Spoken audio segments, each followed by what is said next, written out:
Hi, Deej.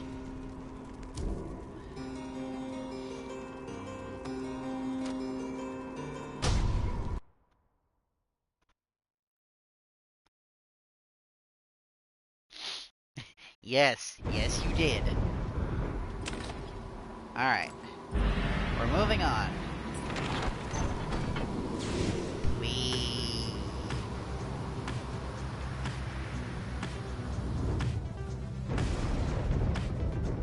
Oh. Ah. Oh. Ah, a pleasure to encounter you within the skies themselves, O Nightwings. They deliberately crashed into us, Father! You still address them in such a cordial manner! Now, Ulmer, I am certain that this was an honest accident, and it appears no lasting damage has been done. Please, take the helm. So I shall go and start to pick up the fallen artifacts, which shook free from the walls after the impact. Perhaps some of these old heirlooms may yet be repaired with adhesives drawn from certain flora we may find along our long and difficult quest. Damn you, Nightwings! You stay away from us! Oops! I didn't realize I crashed into the old dog. My...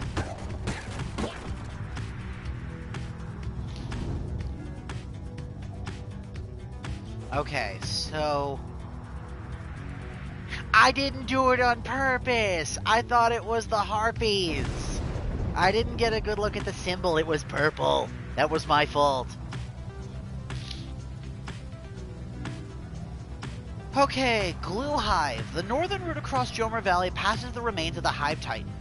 Sir Gilman expresses an interest in exploring the pools along this route, or the Flatfall. The southern route across the Jomer Valley is riddled with barren rock and bone.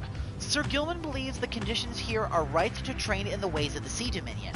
Okay, so we help Sir Gilman no matter where we go here precisely. So, do we go to Glue Hive or Fall Flat?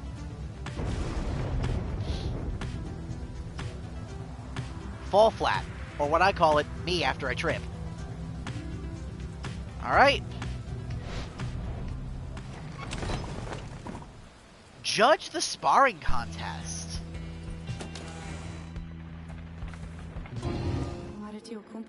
Why, hello, my lovely reader. What might I do for you? Why won't she talk to me? Oh. It makes me so sad.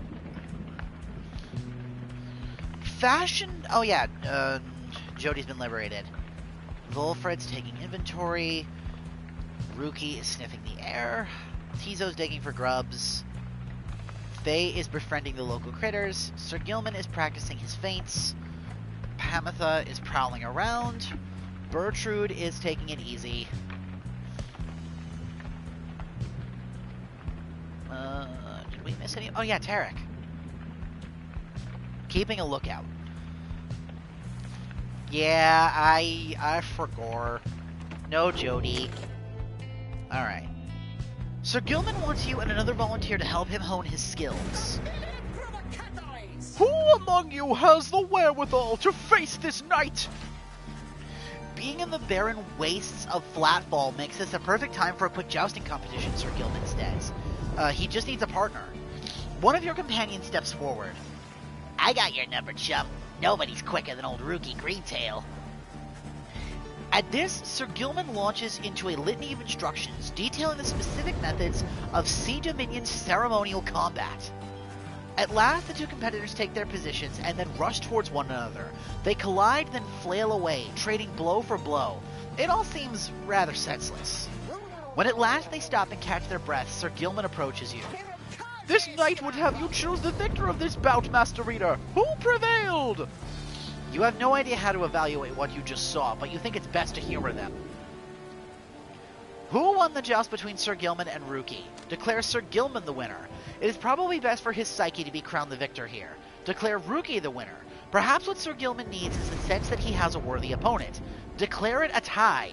The true winner of this joust was you, for having witnessed such a ludicrous exchange. Oh my god, I love this game's sense of humor so much. It's not as funny as Bastion was, but this game is very funny. A tie? Really? Okay. You declare the outcome of the joust to be a perfect tie. Sir Gilman stares at you for a moment. Indeed! Oh, most wise estimation, like always!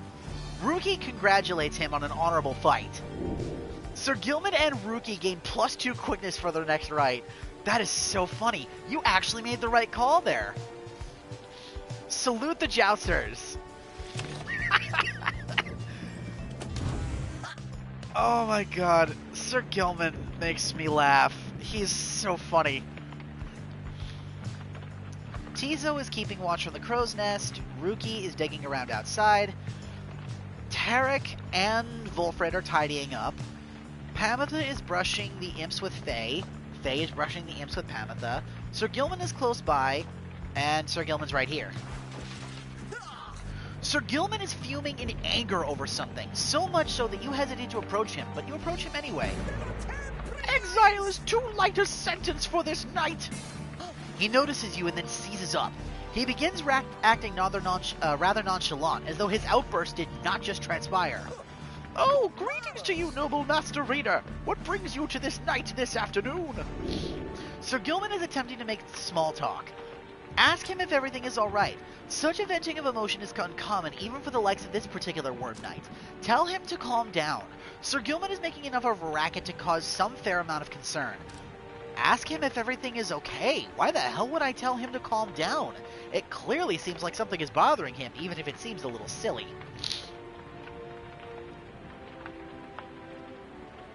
Like, we're gonna check on our little buddy here, right? Exactly. You maintain a gentle tone with him, and ask whether there is something he might wish to discuss. Sir Gilman perhaps could benefit from talking through his woes. He stands there for a time, silent and dejected, but then... Master Reader, this knight cannot escape the horrors of his past. It seems that you would hear them then. You have this knight's apologies ahead of time for burdening you further with his troubles.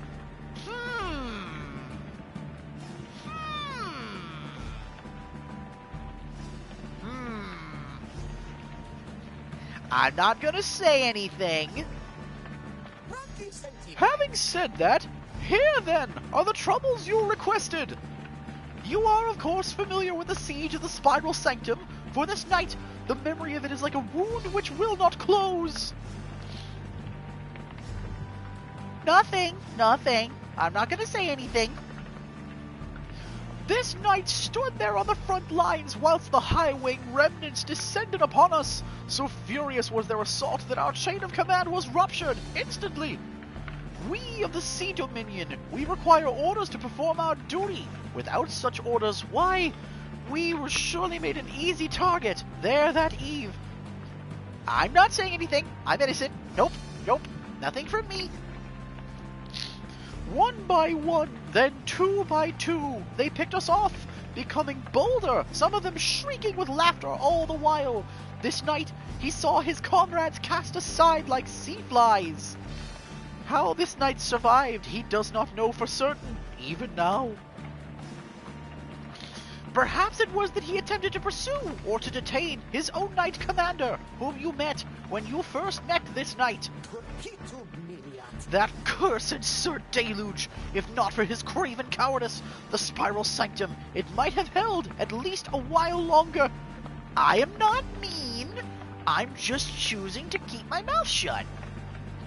But instead, we were routed, rendered spineless both in form and deed. Sir Deluge was first to turn and flee, as our chain of command crumbled. And as for this knight, he failed to catch his knight commander. He must have looked a coward too. Thus came the time for penance, and this knight, why, he insisted on the only course of action reasonable. He insisted on sentence to the downside. And as you can plainly see, his wish was fulfilled. How absurd that he should re-encounter his old knight commander here soon after. Thus did the knight become obliged once again to Sir Deluge. We took to the waters in the Sea of Solace, where soon we met the Pyre, a triumvirate exclusive to our kind. It was plain to see that they lacked wherewithal, and Sir Deluge, they thought he could provide it, the leadership they sought, and he was too much of a coward to decline. As for this knight, being of the Sea Dominion, he had little choice but to comply, or so at first he thought. When he encountered you and the Night Wings, something awakened within him. With so little honor left to lose, and so much left to gain, it became entirely clear that this knight stood a better chance within your ranks than in those of Sir Deluge. And there is little left to say. This knight cannot escape his past, and yet he chooses to believe that he was spared that day, not merely by coincidence. Perhaps under King Ori's has yet plans in store in which this knight may play a part. This knight, he clings, however vainly, to that hope. He slithers away, his head bowed low. It seems best to leave him be for now. You sense he feels relieved having shared all of this. There's his backstory. Excellent.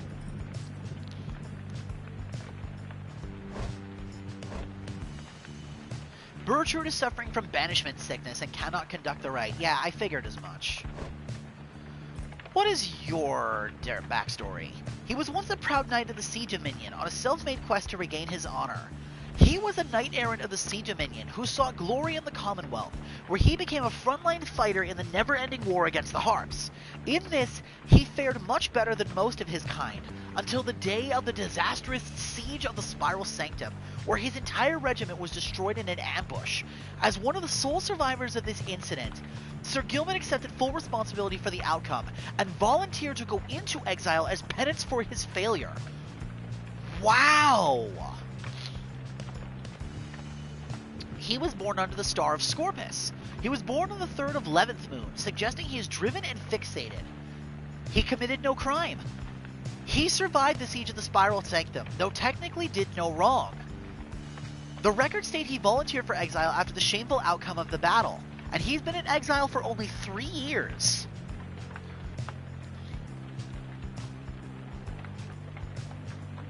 Okay, are you asking in like, oh, we're subverting the expectations here? Or are you talking in terms of like, how would I do it?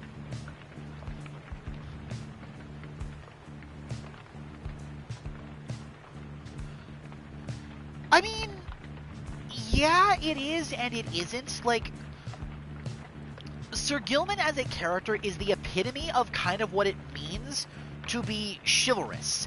He's a knight straight down to his core. In a lot of ways, that's not too dissimilar to what a knight would do if they failed their lord. In a lot of ways, he's less a knight and more along the lines of something like a samurai. He's got a very similar code of honor, to the point where, rather than, you know, committing seppuku or something like that, he chose banishment instead.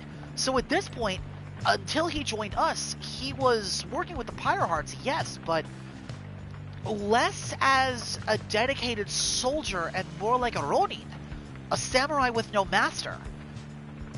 At least as far as, you know, serving Sir Deluge went.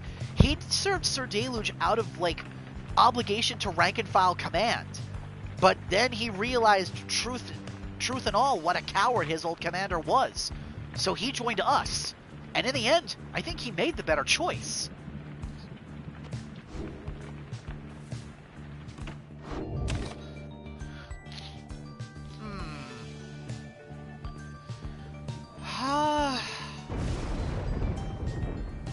How would you subvert that as an expectation?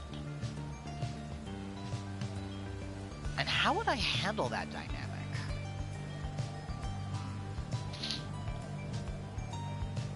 I have to think about that.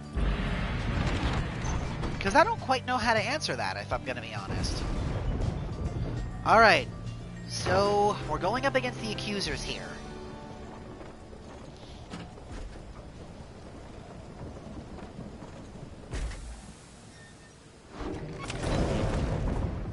Hi, Ron. Hey, boy.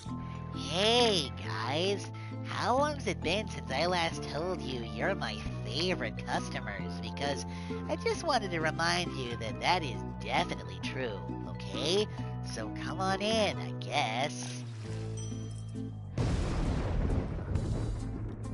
Ooh. Great taste. Great taste. That's kind of what it seems like, doesn't it? I don't think Ron's got any customers other than us. We haven't even used the one scribe snuff that we have. Man, his stuff is so expensive.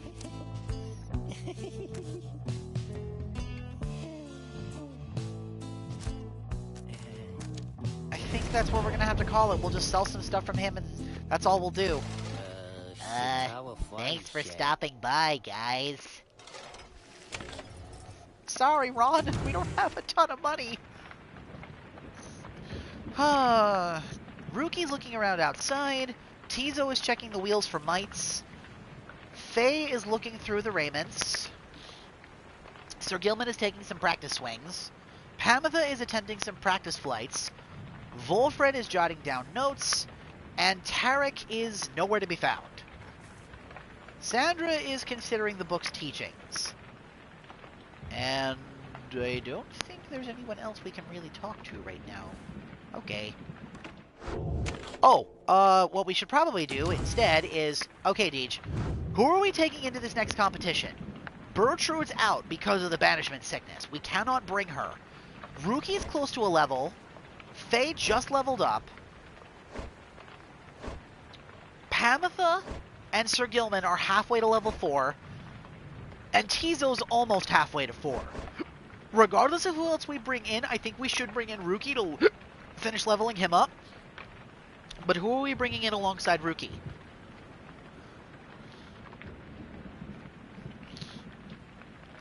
Ruki, Pamitha, and Tizo? Alright, I think we can work with that. Oh, wait a minute. I should double check what relics they have. He's got the Cur's Fang for the extra damage. Tizo's got, oh yeah, the Wing that gives him his Zip and Flutter costing less stamina. And Pamitha's got the Knot, which raises the maximum range of the Auracast, which means she can charge farther. Which is hilarious that that works with her. Alright.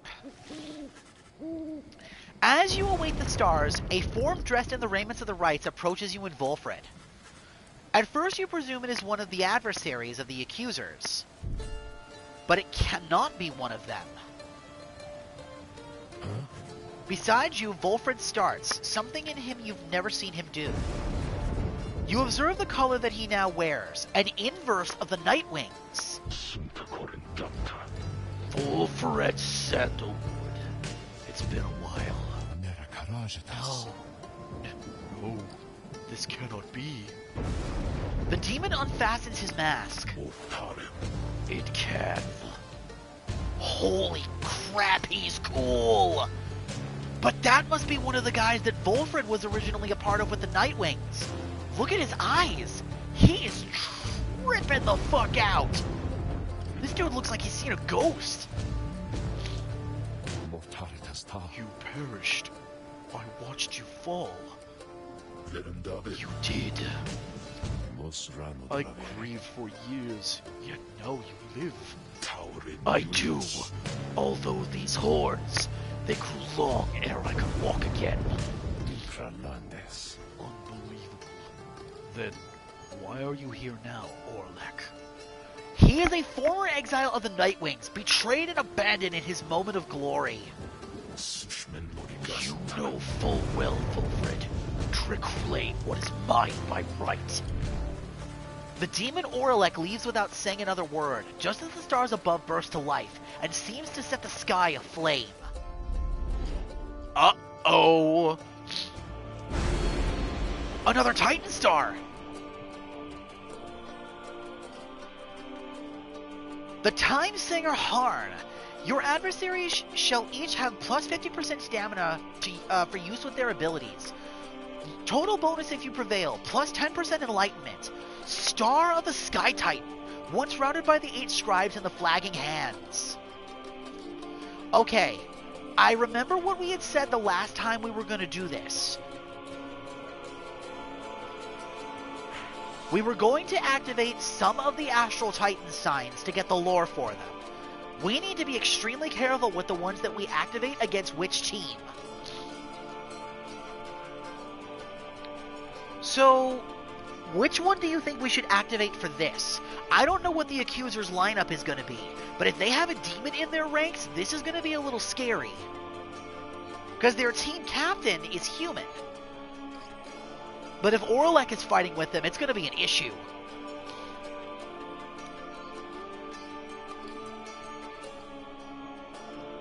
Yes, exactly.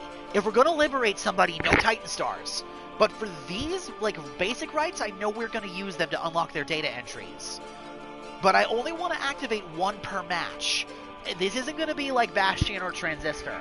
I don't really feel like playing with handicaps. This game is challenging enough. So which one do you think we should activate? We have 6 to pick. Okay, then I'll go through them one more time. We've done Yeezlox already. This one here is the Unfathomed Plurnies. This gives each of our adversaries plus 8 quickness, making them move faster. Lord Gandroth gives them plus 8 presence, which increases the size of their aura. Archbeast Sangrias increases the health of our adversary's Pyre by 30. The Timesinger Harn increases each of our adversaries' stamina by 50%.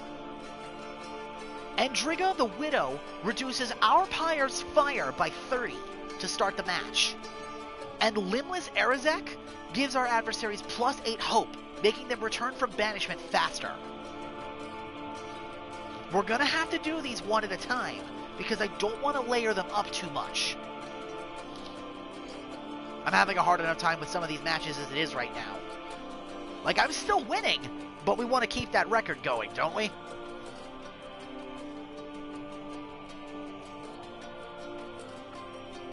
The Widow? Oh, the one that reduces our Pyre health. Yeah, I guess we should do that one, shouldn't we? Endriga the Widow.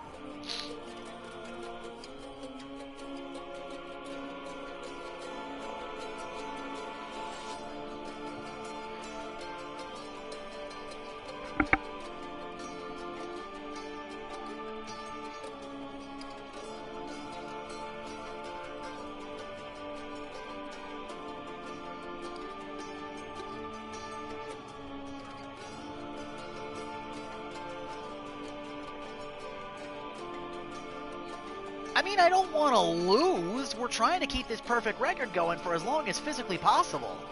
But still, a reduced fire by only 30 shouldn't be too bad. But let's give it a try. We should be fine.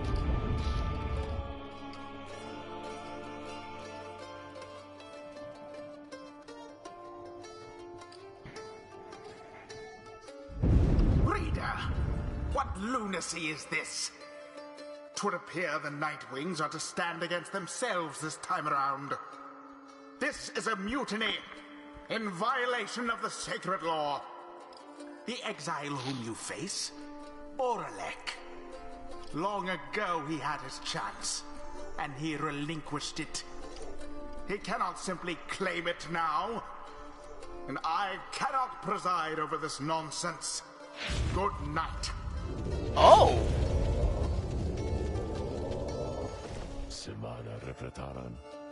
What happened to the accusers? The stars showed we were to face them. They must have suffered a misfortune of some sort. Tampering with the stars' design is not permitted, Orlek. Cheating the worthy of their rightful liberty is not permitted either, Volfred. You must know I took no part in that betrayal. Search your heart. Orlek says nothing for a time, and then... Where are your ravens, Volfred? I have refused to wear them since, in show of solidarity to you. And to elude the voice, I would suppose. Described within the book, it calls to you during the rites and reminds you of your exile. Oh, so that's the thing that's talking to us. Yes, that too. I see. You were never very good at this anyway. We shall see if that new lot of yours is any better. You cannot be serious. What sense is there in standing us against each other? Puts on his mask and stands ready. I shall crush this lot of yours, Wolfred. You shall see that I am not so easily discarded, and you shall not deny my liberty again. This is a problem. Reader, the adversary whom we face, Orlek, he is not one to back down. He was very experienced in the rites, even at the time, and so, beware. There was no one in his day who could prevail against him, and he appears even stronger now. I wish I had more valuable advice to give this. In this, I wish I had foreseen it.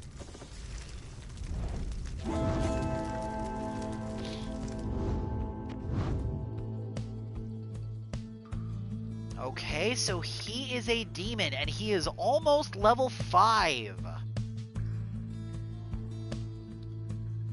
His glory is 20, his presence is 40. Holy crap, his aura is huge. And he's just as fast as some of my faster characters are. For a demon, that's scary. Brazen Manner. After 7 seconds of saluting his adversaries, Orlek deals an additional 10 damage to the adversary's Pyre. Orlek can rush again after rushing. When landing, Orlek briefly stuns enemies, so he's got the same thing as I essentially gave Jodariel. Oh, that's cracked. Okay, he can fling the orb faster and farther. The brief charge up before he can cast his aura is reduced. While grasping the orb, jumps and sprints without using stamina. And he's got a bat, too. He's got an imp on his team. While floating or zipping, moves much faster. Casting implosion much faster. Here we go. He is a former exile of the Nightwings, betrayed and abandoned in his moment of glory. He is a stern-faced demon who once served the Nightwings, and claims to have been cheated of his freedom after having toiled on the downside for many, many years. He has reformed his own version of the Triumvirate to which he once belonged, now calling themselves the True Nightwings. It seems he hates the very essence of the rites. A splinter faction of the Scribe's most favored Triumvirate, led by the demon Orlek. He was a former physician, one with exceptional knowledge of the mind and body, and their ceaseless list of vague concerns. Those administering mercy were among the most cherished of individuals in the Commonwealth. So at one point or another, he was a doctor. Okay, so it's a demon, an imp, and then a savage. So there's a character like Faye in here. Oh boy.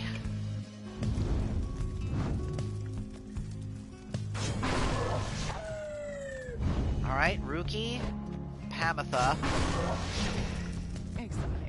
and Tizo.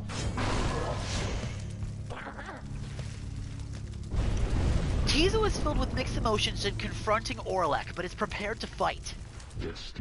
Such a triumvirate you have assembled, Wolfred. Then let us see what they can do. Come and face me, false Nightwings!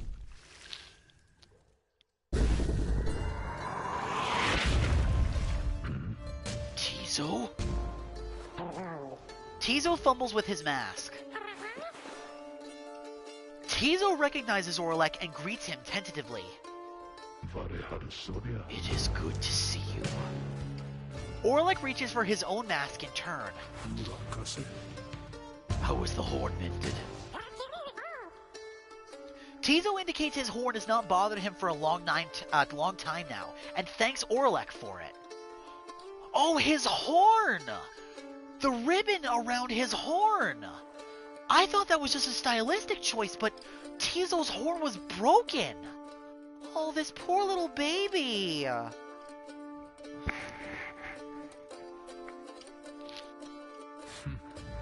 Good. A full recovery then. But it is unfortunate to see you standing there with them, Tizo.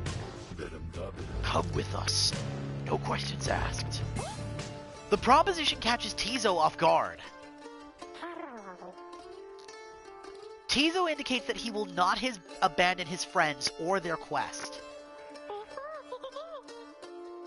He seems to be pleading with Orlek to stand down, to listen, to not give in to his anger. But Orlek shakes his head. He puts his mask back on. This is something I must do, little one. Tizo dons his mask in turn. He chirps nothing more. Oh, Tizo, buddy! I'm sorry!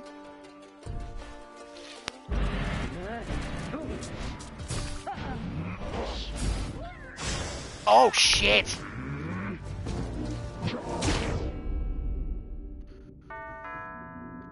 That's not good! You have grown weak, dragging through the mud the good name of the Nightwings all the while.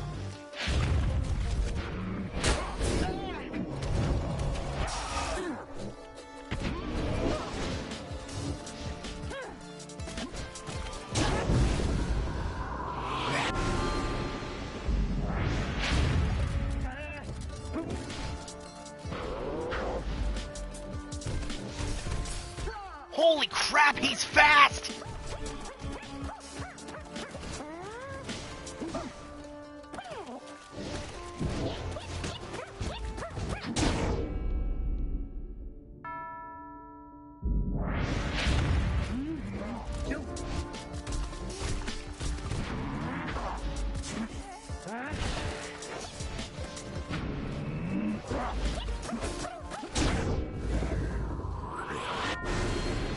Dude, don't, I know.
We won! That was the closest we've come to losing. Oh, that was close. Really close. Ooh. Ooh. You call yourselves the Nightwings. It seems that you have learned something from Sandalwood after all. But you are the Nightwings in name only. And as for the rights, it is a mockery of what it once stood for. All of this, a stain upon the legacy of the scribes. Volfred looks on as Orlek departs without another word. Orlek. Orlek, forgive me.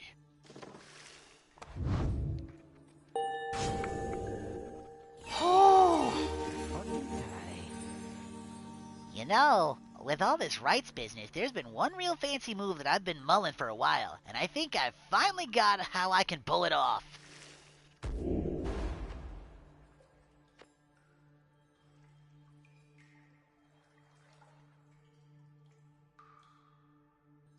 Ooh. Yes.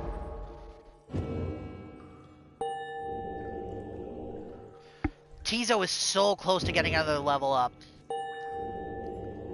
Pamitha is too.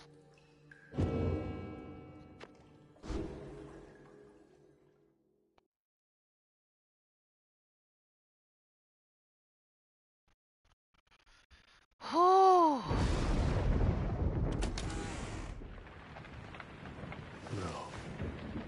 Orlek, he has changed. Scarce resembles now the one whom we traveled with then. I am afraid so. I can only begin to Excuse me. I can only begin to imagine what he has been through all these years. Liberatus. Reader, as you can see, Orlek and I, we have some years in common. A story for another day. I need some time to look at how all of this will affect our plan. Liberatus. Reader, Orlek is a principled person. His freedom was denied him just when it was in his grasp. A doleful tale. Sevature. Wolfred shall tell you more of him in due time. Of that I have no doubt. For now, it seems the stars beseech you once again outside. There, deep in the infinite dark, once more you see a single star shining brighter than the rest. The path to freedom beckons you again.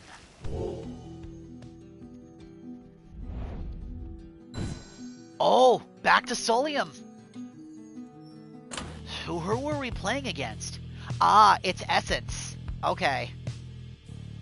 Oh, now that's interesting. Lundium, the 2nd of 11th moon, 837 AS. Orlek, how is it that you live? And perhaps more importantly, what have you done? The accusers are still on the board, which is really interesting. But it looks like our opponent this time is going to be Tamitha. We're going to be fighting Essence this time.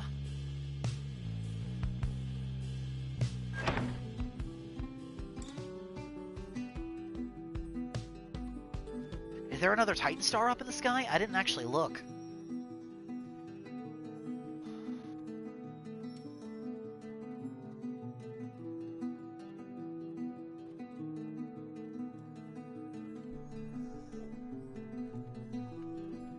Oh! Zilvius, the Titan star, star of the horned mare, an ill omen which engulfs the star of the silver spear.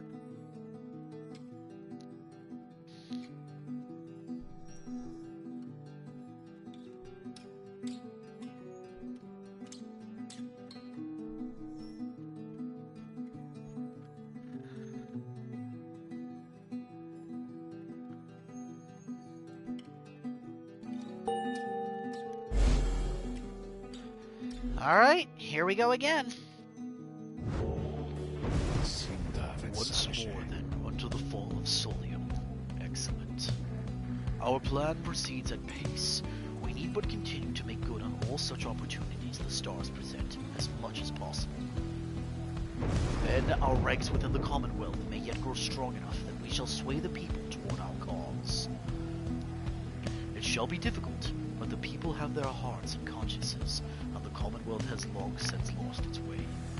The never-ending wars with the highway remnants, the passing of more sentences of exile than ever before, for increasingly more dubious causes.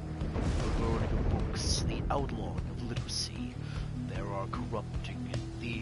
These are corruptions of the teachings of the scribes. Together, we shall prove it soon enough. Wolfred, sir. What of Orlek? Wolfred says nothing in response at first, but then... Orlek appears to have his own agenda now.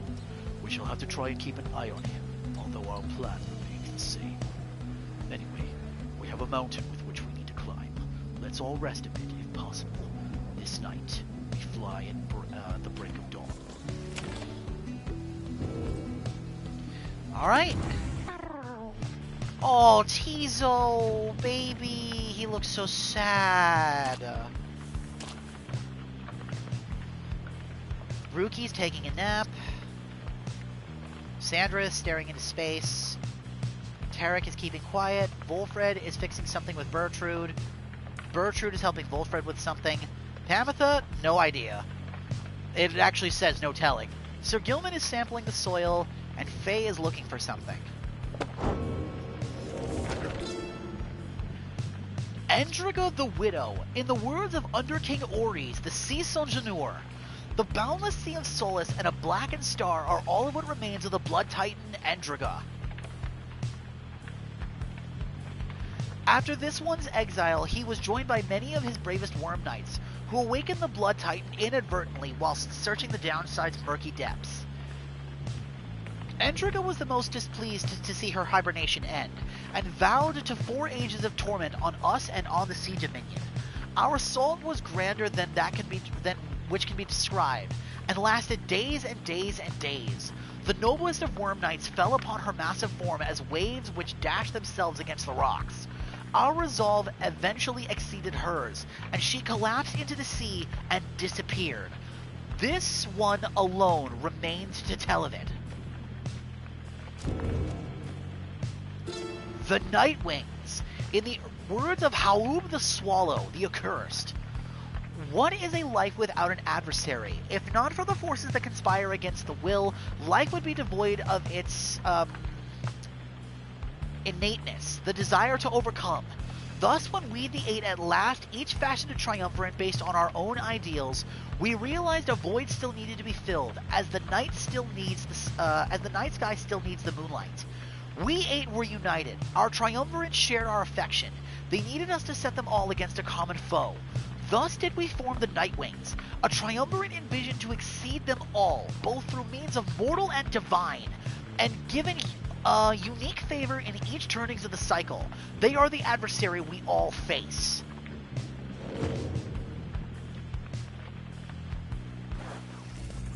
Tizo seems despondent following the confrontation with Oralek. Oh, buddy. Tizo is filled with mixed emotions at having seen Oralek again. Like Volfred, he thought for sure that Oralek had perished long ago. Tizo is angry that Oralek acted so unfriendly with everyone. Then the little imp looks at you with sadness in his eyes, but says no more. He skitters up into the rafters. Oh, baby! No!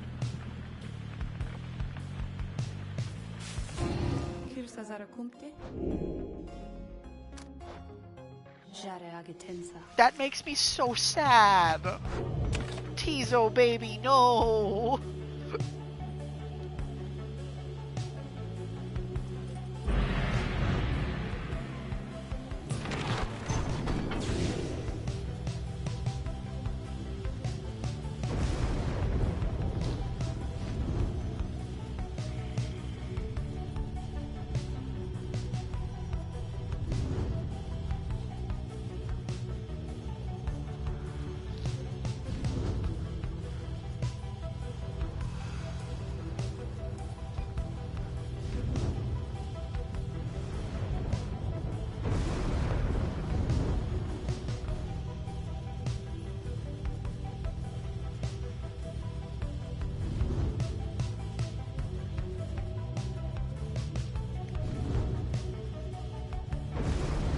Alright, we're here.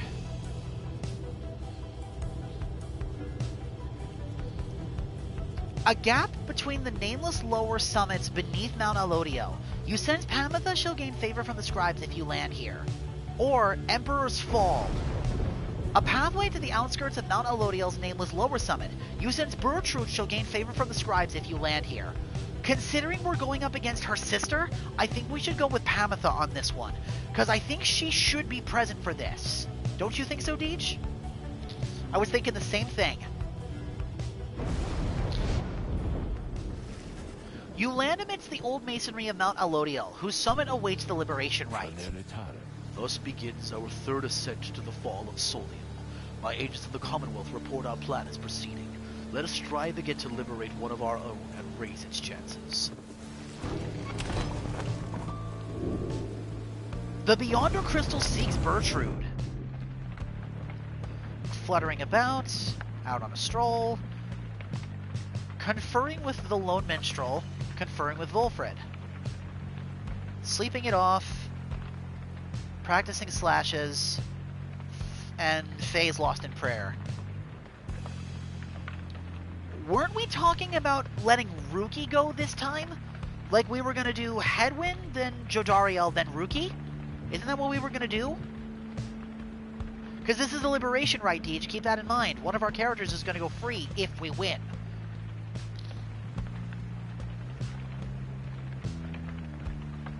Yes! That's why we're in the Fall of Solium right now. I sense my lovely reader has returned. Then how may I assist you? Hey, she's gonna talk with us again! Yes! Yay! Why are you doing this? Reaching out to me again like this? I have been abandoned in this blasted rock more times than you can count, reader, and each time I have laughed it off, like so. She laughs. I fear it will be different this time. Before I knew that someone else would come around and pick up where the previous idiot left off. But now... She scoffs, then falls silent for a time. Well, it seems there may not be a next time after this, if what I am to understand about the stars out there is even a half-truth. So then, I can anticipate an eternity of utter solitude without even the blasted rights to keep me company. Understand that, while I may be an apparition in a glass to you, I yet retain a shred of self and do not happily foresee that outcome. And yet, you keep on coming back to me like this. If all of this is in service of a torment, then you are most cruel, O lovely reader. Commendably so, I have to say. So then, am I to understand that you wish to spend more time with me thus, knowing full well the stars are soon to put an end to this little affair? As if in answer to her question, you feel what seems to be the Beyonder Crystal itself. The Beyonder Crystal seems to be pulling you away.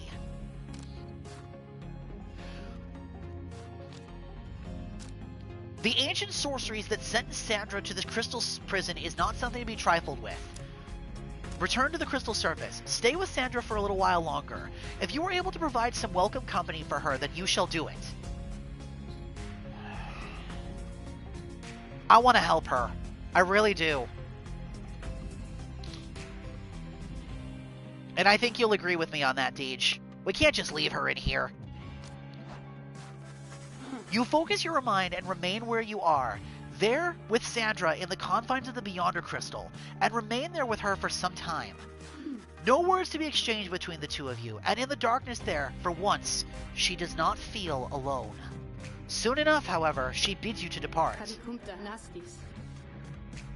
You shall leave those idiots of yours listless if you remain here for too long.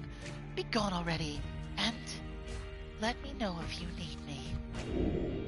What else will you ask of Sandra? Yep, request the trial. You need but ask, my reader, and you need but indicate who is to be my student.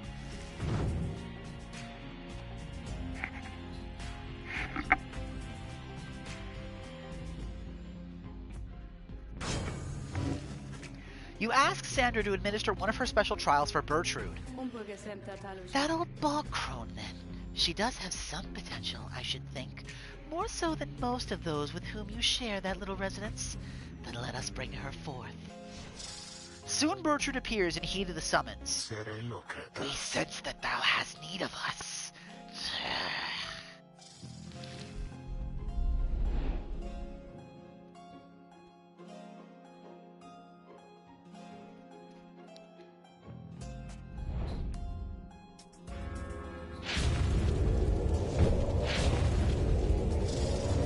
The apparition Sandra appears and unfastens her mask.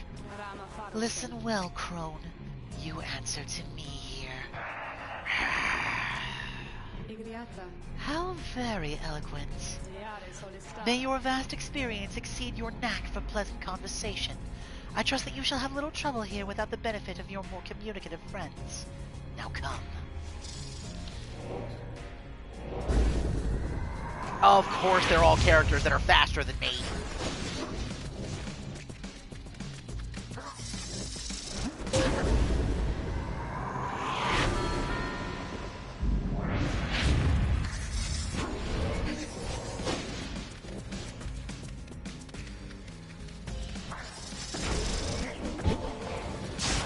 Shit.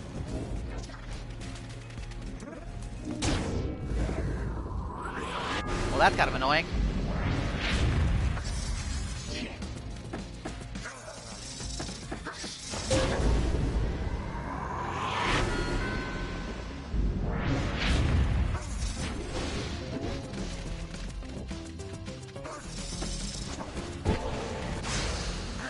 What?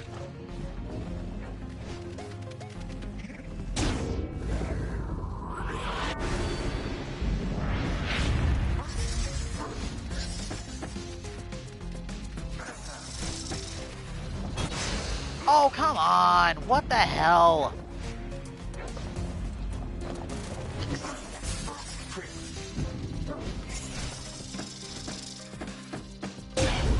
There we go.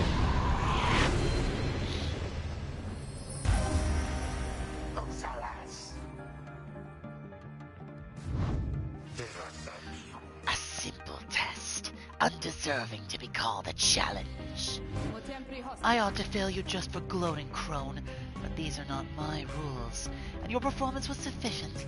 Thus, you have passed my test. Congratulations are in order to you and to your lovely reader. Now, farewell.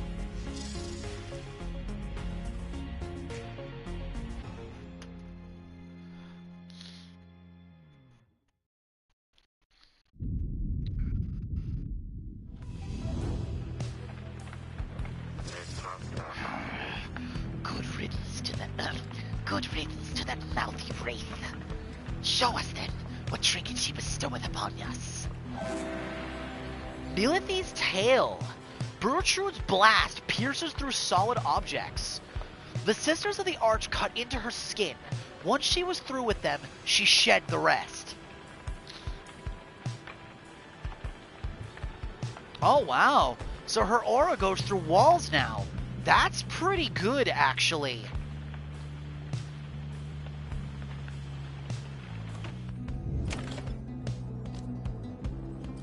Seek the Imscribe's favor. Join Pamitha on pilgrimage to Haub the Swallow. With some time to spare after having landed, you join Pamitha on a brief expedition to the monument of Haub the Swallow. First of the 8 scribes of the Book of Rites, known as the Gracious or the Accursed, an imp of rare intellect, he showed compassion to Soliamur after he fell into exile. Well, here we go again, eh, Pamitha? Got yourself into this mess. Now maybe you can get yourself back out. Not that you're in any hurry, really. What would you even do if you got out? Think on that for next time. The dead can wait to hear it. Soon you and she are finished paying your respects. You return to the wagon in silence, feeling as though Haub the Swallow has shown you favor. You shall soon begin your ascent, though there is time yet to pursue your vocations. Give me a second.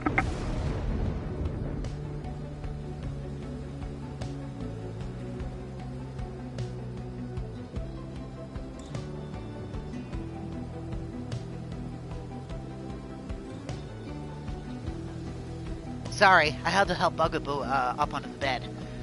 With Sonia laying in the way and Bug's having a bit of a hard time jumping now, I had to pick her up.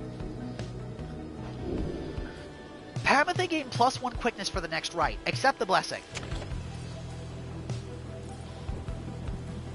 I don't think we're completely done with our studying, so this might be the last time we have to do it.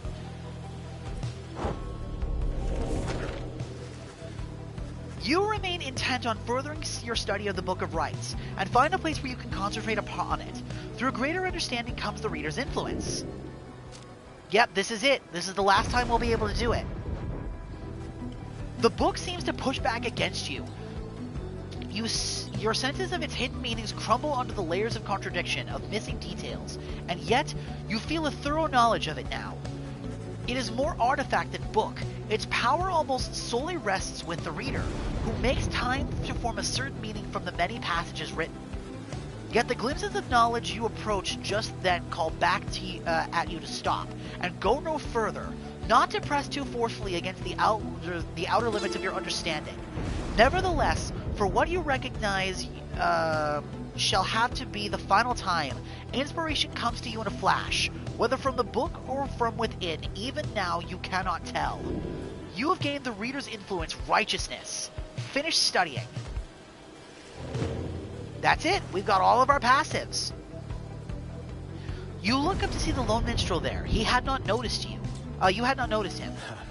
He looks upon you with he looks up at you with his strange eyes, a color not unlike the bindings of the book, and he smiles at you faintly. Holy shit, his eyes are open. I just now noticed that. He's always kept his eyes closed. His eyes are open, and they're pure white, just like his skin. The moment passes and he turns to go about his business. Yeah, now his eyes are closed again. He leaves you there. You realize you were clutching the Book of Rites to your chest. You manage to pull away. Nice, I got an achievement for that. Alright, the Temple High Road. First of the two paths leading to the mountainous summit. You sense Ruki shall gain favor from the scribes along this route. Or the Temple Sistren. Second of two paths leading to the mountain's summit. You sense Tizo shall gain favor from the scribes along this route. I think we should get it for Ruki, especially if we're going to get him out of here. What do you think, Deej? I was thinking the same thing.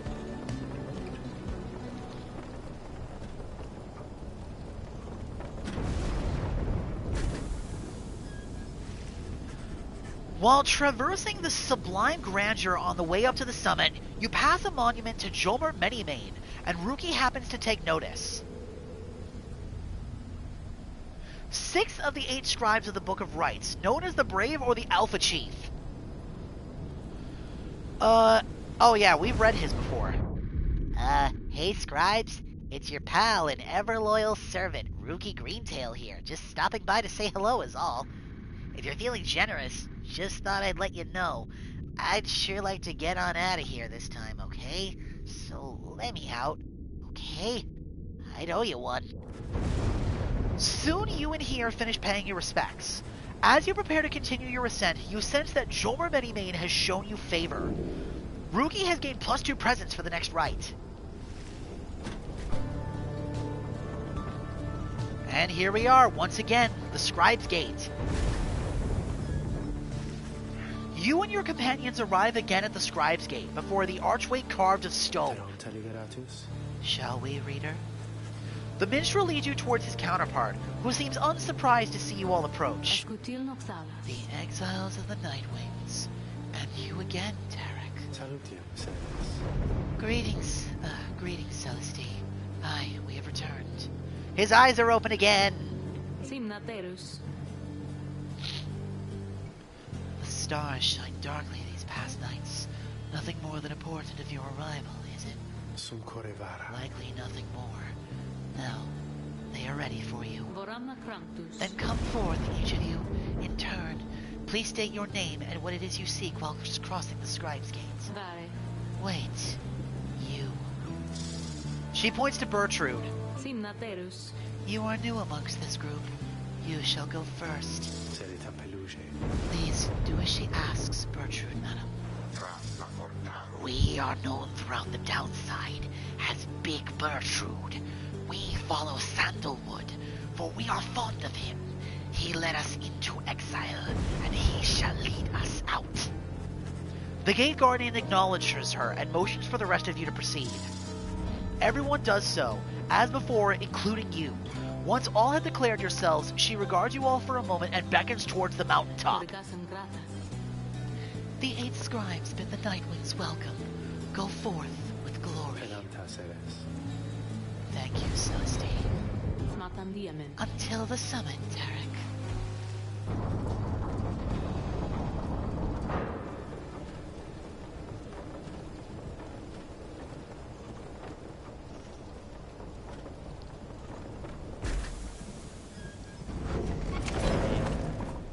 Hello again, Ron.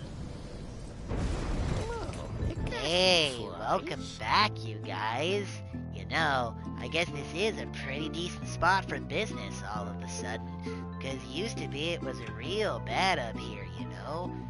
I'd be here and just wait, and wait, and wait. And sometimes it gets real cold, like I was telling you before, and stuff like that. So anyway, you buying anything or what?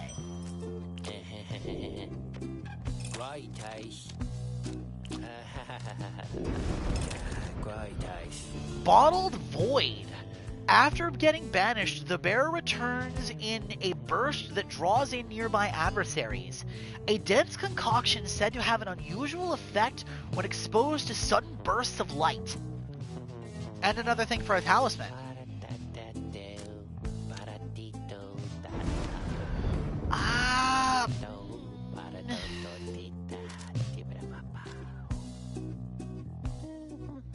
I don't think we need to buy anything from him right now. We're pretty good on talismans.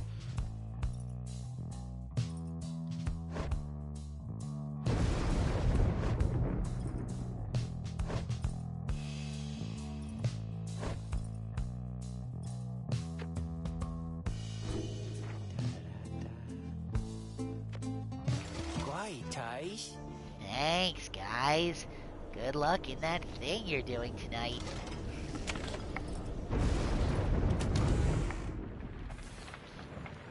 Sandra is laughing to herself, Tarek is out on his own, Volfred is having a smoke, Pamitha is watching everybody get ready, Sir Gilman is weighing tactical advantage, Faye is looking up at the sky, Tizo is up in the rafters, Ruki is fretting to himself, and Bertrude is inspecting her talismans. Okay, so our team is going to be what? You were saying Ruki, Pamitha, and Bertrude? Alright, so...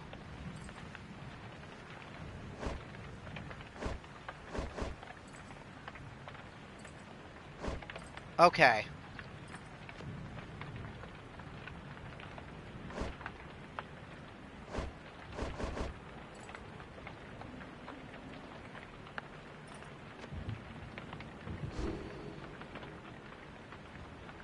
Alright.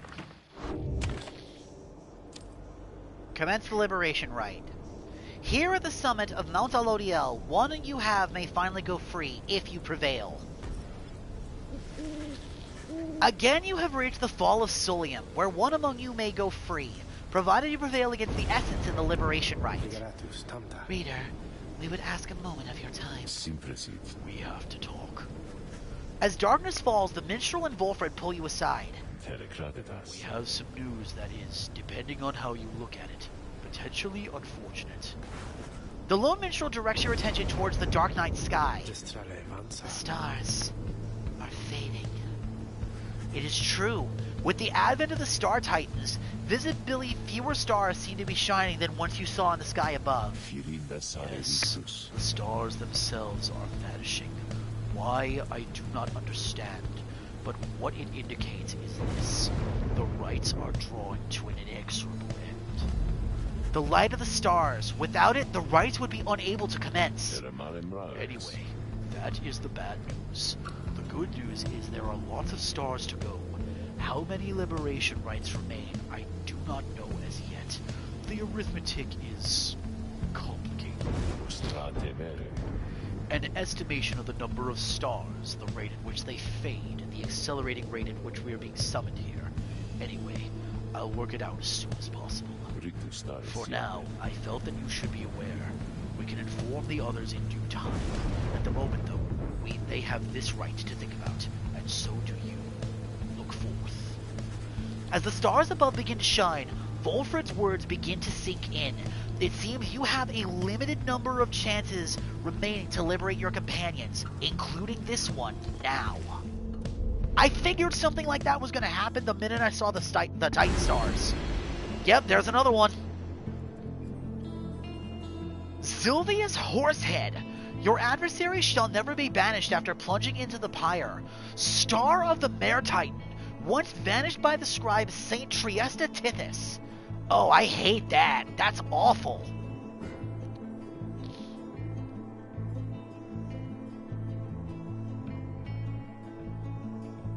Okay, none of the stars are active, right? Yeah, none of them are glowing red. Okay, we're good.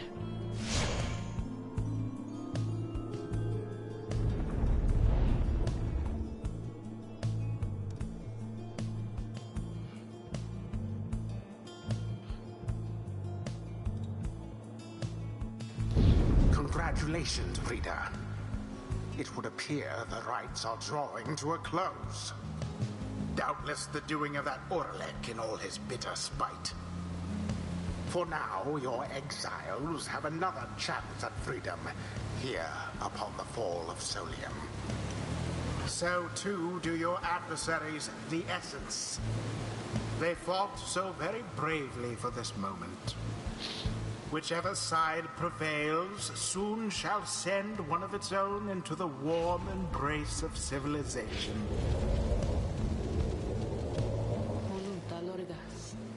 The pyre burns, and each of the triumvirates is present and prepared. I concur.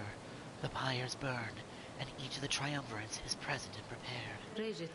Then, anointed one of the essence, come forth now and declare yourself, and pay any respect that you have unto your adversaries, the Nightwings.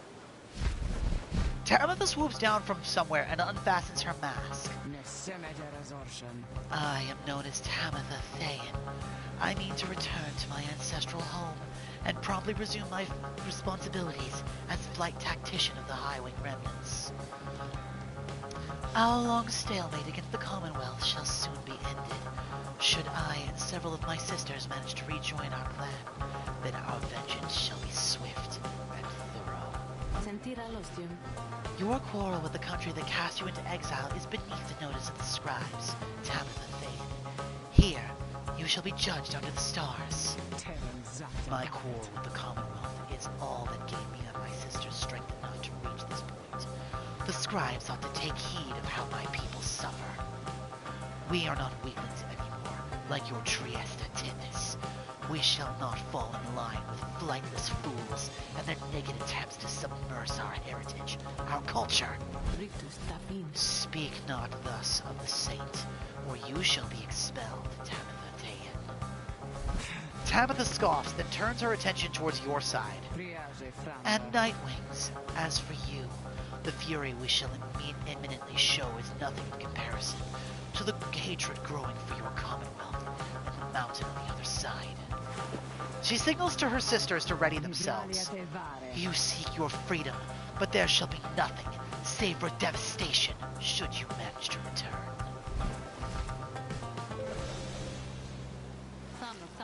As for you, Nightwings, you bring darkness with you. What have you wrought upon the stars? Celeste, please. We do not know what is amiss here. The Nightwings have only come to see the liberation is carried out. Indeed. Then make your choice, Nightwings. Who among you is to be anointed here? Who shall return to glory? Okay, I need to see what Pamitha just did. Or, Tamitha. Oh, she's got the Ashen Coal. Okay. And she's max level. So she's got all the passives. Okay. And it's a full team of Harpies. When carrying the Orb, the bearer moves faster. They both have that. And they're all max level. And they've all got the same passives, too. Ew. Oh, boy. Okay, here we go. Alright, Rookie, you're up. Rookie. Good choice there, chum. Though if I get out of here, I don't know what you're gonna do without me. Who shall stand with him? Tamitha. Alright, I'll see what I can do for him, reader darling. And last you said was... Bertrude, that's right. Bertrude. We shall lend our support to that one then. Our final obstacle to overcome ere I can soar again above your commonwealth. Such destruction I shall rain upon it soon. But first, let us dance this final time.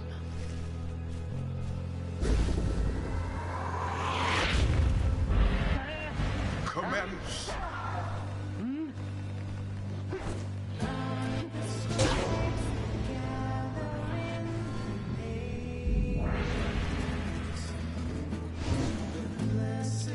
As the Liberation Rite continues, you sense Pamitha reaching out to you, or perhaps just reaching out to anyone at all. Reader, someone, please. Let her prevail. Let her prevail, please. Let her prevail here just this once. If this ought make me a traitor, so be it. But please let Tamitha prevail, for she is here, wrapped up in all of this because of me. The plea trails off and Tamitha remains steadfast, all her attention focused on the Liberation Rite. And as for Tamitha, prepare yourself, Nightwings. As for you, Tamitha, I await the outcome of this night, for it shall soon ensure that I may never see your smirking countenance again.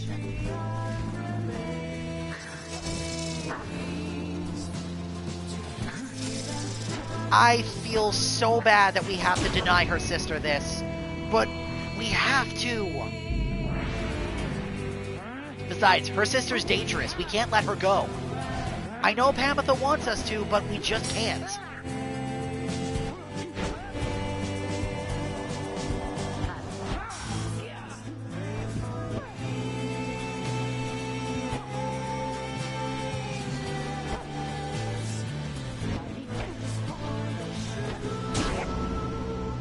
I mean, there's that too, but her sister's just too dangerous to let loose. Hark now, my sisters. Damn what the book says. Advance to strike formation. Prevail here against these wretches, no matter the cost. In disregard for the ways of the rites, Tamitha Thayan has ordered her triumvirate to push further afield, adopting an even more aggressive stance for the remainder of the rite.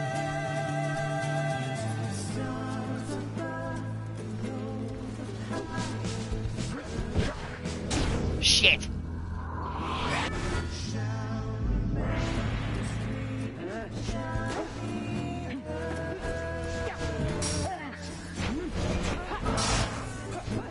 Fuck!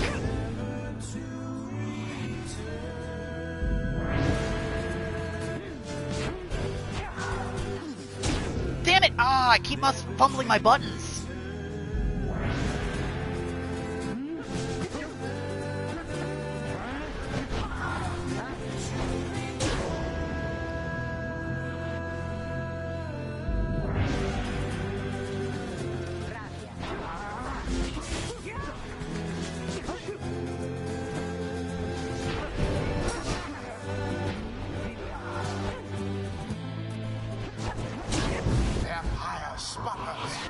One more. One more. Once more like that, and we are finished here. We win. And there it is. Woo! The Nightwings proved their worth. An outcome which left little room for doubt. Sorry, Tamitha. Thus ends the Liberation Rite. And thus, the scribes have chosen. The exile appointed by the Nightwings shall be free. Absolved of all misdeeds. Return to glory in the Commonwealth. His adversary and all others shall remain to carry out their rightful sentences. Damn you for this, Tamitha. All of this because of you.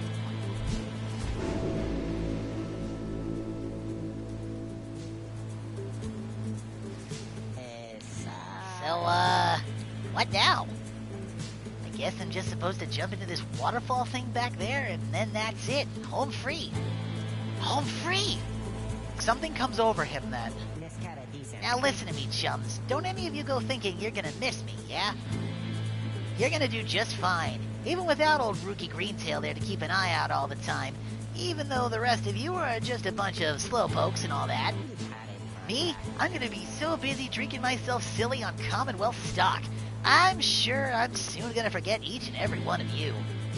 But just in case I don't, you be sure and stop by and visit me if you get back there too. Just look for Mama Greentail's shop, right in the heart of town. You can't miss it. So yeah, stop by and say hi, you know? Now, I think I gotta go, so, excuse me. He drops into the shiver pool and disappears within. Although you can still hear him going on about something. Whoa, let me tell you, this is weird in here. Hey, it's starting. Uh-oh, wait! Rookie has earned back his freedom. Rookie is set to return to the Commonwealth and leave the downside forever. May he return in glory. Godspeed, Rookie Greentail. The 8 scribes are ever merciful. By their grace, the cycle of the rites may yet continue for a while.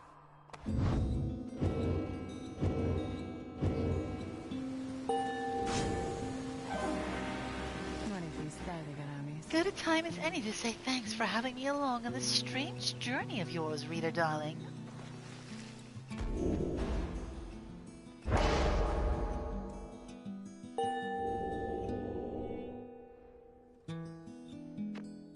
Until the turning of the stars, farewell. Well, Pamitha, truly, you did get the best of me. Again. Know that your actions put our sisters on the other side in even greater peril. Not that you care, of course. Yet I am certain that they shall someday prevail, with or without my aid. To think I was born to share blood of someone such as you.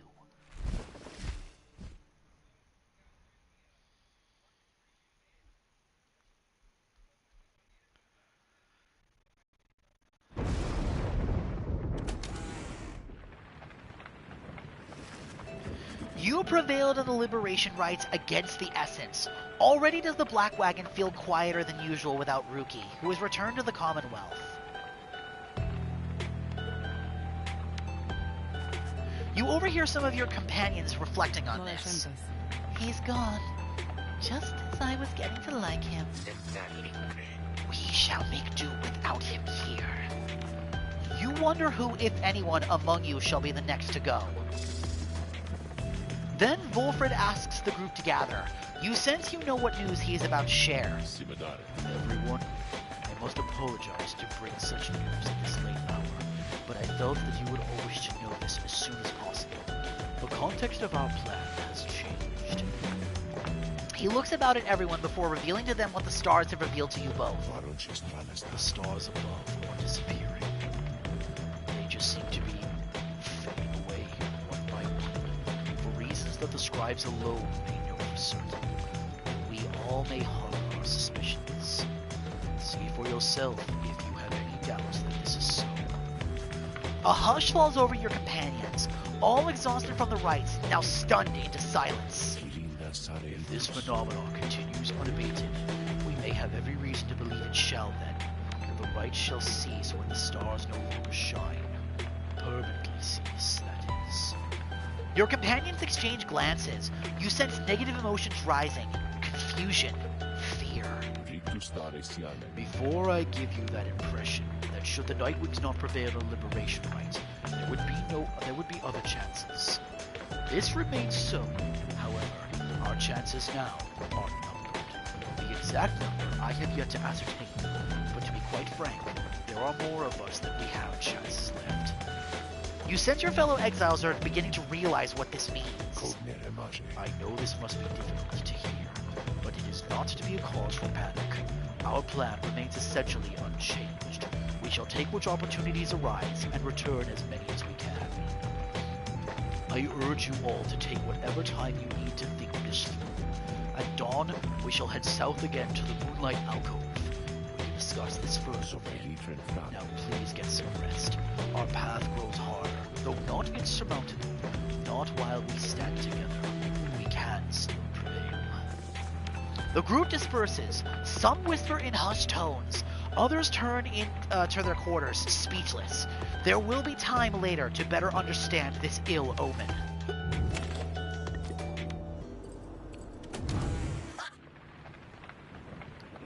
Yep, a reasonable likeness of Ruki, his mother, and uncle. May they be reunited.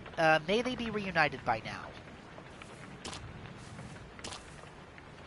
Tizo is staving off critters. Faye is playing with the imps. Sir Gilman is nearby. Pamitha is out on a hunt. Volfred is keeping an eye on things. Tarek is sitting still. Sandra is waiting for something to happen. Nothing new to say, which is fine.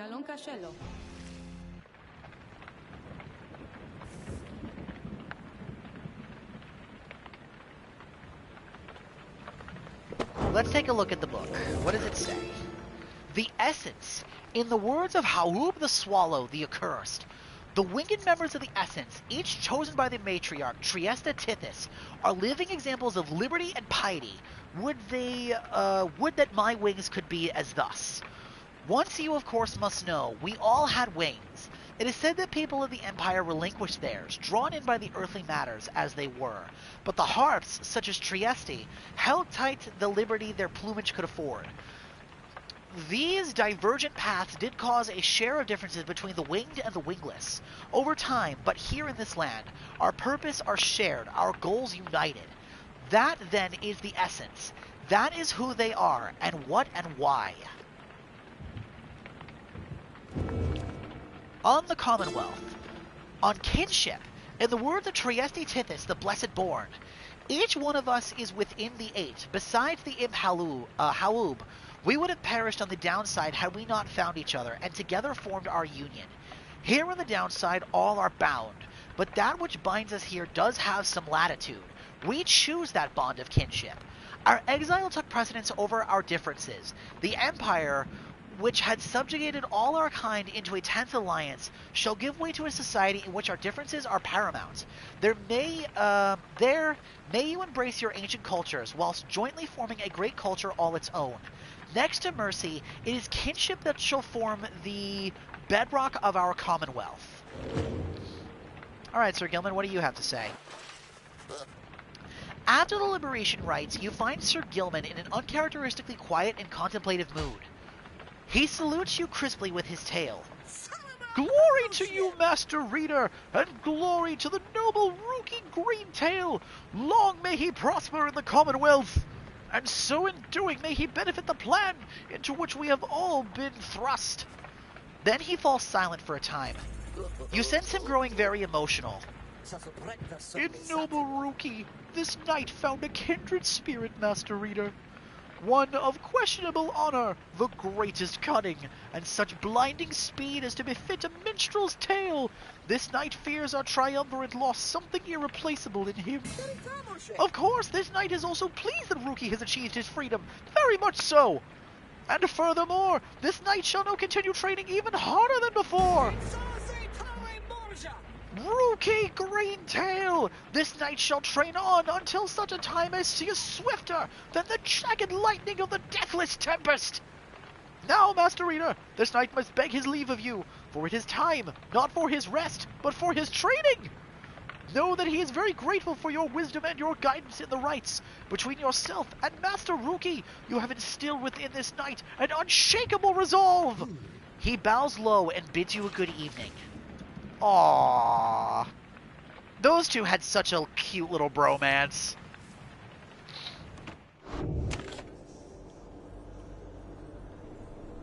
You think so?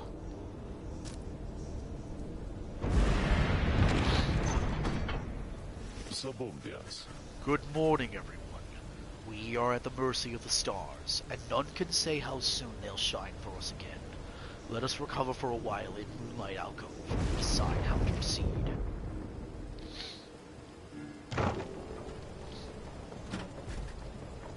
Are we just going down the list in order of, like, people that have been here with us from the beginning and then just going down?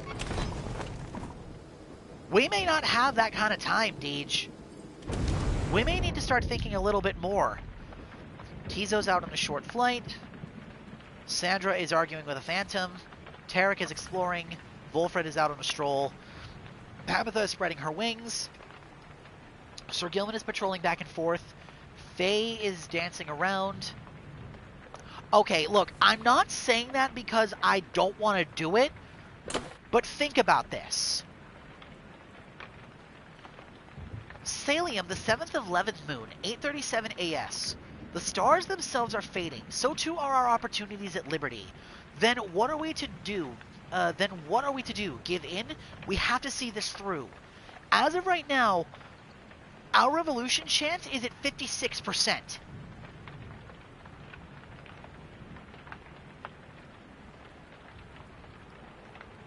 The stars are fading. You have only a handful of chances to liberate your fellow exiles. How many rites you shall have to conduct before your next opportunity to free one of your own? There's only 2 this time. The number of opportunities you have to liberate your companions with the fall of Solium. We're 3 for 3 right now. And again, our win-loss record is uncontested, which is amazing.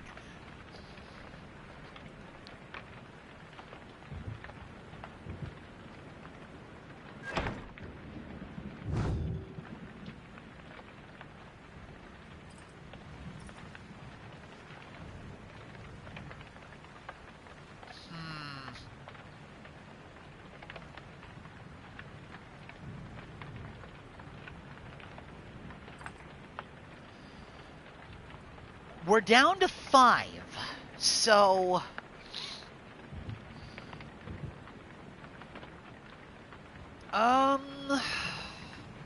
That is a good question. I don't know. I think Tizo should stay with us. Tizo's been here in the downside for such a long time.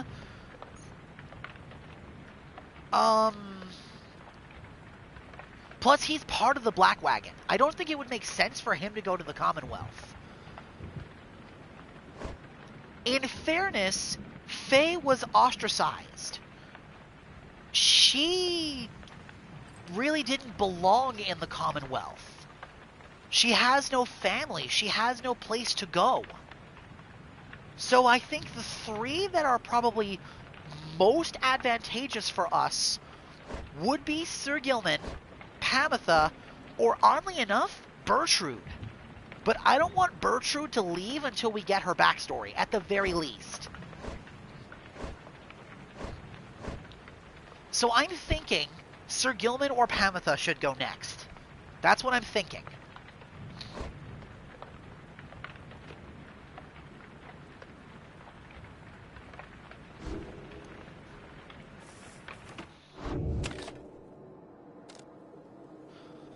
Alright. Best you make yourselves as comfortable as possible here for the time, Nightwings. The rites are to commence again before we meet. Until then, be well. Thus, you and your companions remain upon the mountaintop, waiting for the stars to shine again. The cycle of the rites is ending. The news that Wolfred and the Lone Minstrel revealed to you now threatens to disrupt the group's resolve. Yeah, it would be, wouldn't it? Who most deserves their freedom? Can there be any hope of your revolutionary plan to change the Commonwealth if too few exiles manage to return? These questions hang like a fog over you and your companions as you linger there on Mount Alodio. For now, the exiles of the Nightwings vow to stick together, for as many opportunities as they have. Many moons pass. One cold evening, Wolfred finds you off on your own. Well, my kin, it's time once more. Come see. Wolfred indicates the sky, and through the snow you can see that he is right. Soon all of your companions have gathered. Wolfred regards the group in his steady manner. As you all know, I have refrained from participating in the rites myself. This was a long-held choice of mine, for a variety of reasons. Chief among those reasons is so that I may direct our plan, free from unwanted attention, both from our adversaries here and those who would oppose us in the Commonwealth. Another reason is my past experience conducting the rites. It did not end on good terms. Before my time, the Nightwings comprised 3 exiles, Brighton, Erisa, and Orlek. A former exile of the Nightwings who conducted the rites alongside Orlek and Erisa. Hey, doesn't he kind of look like Tarek?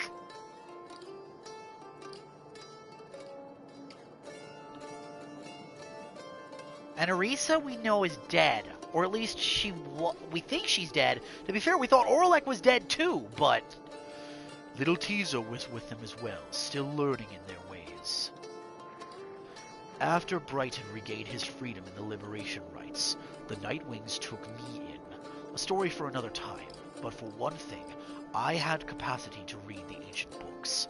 Okay, so Brighton is gone. Alright.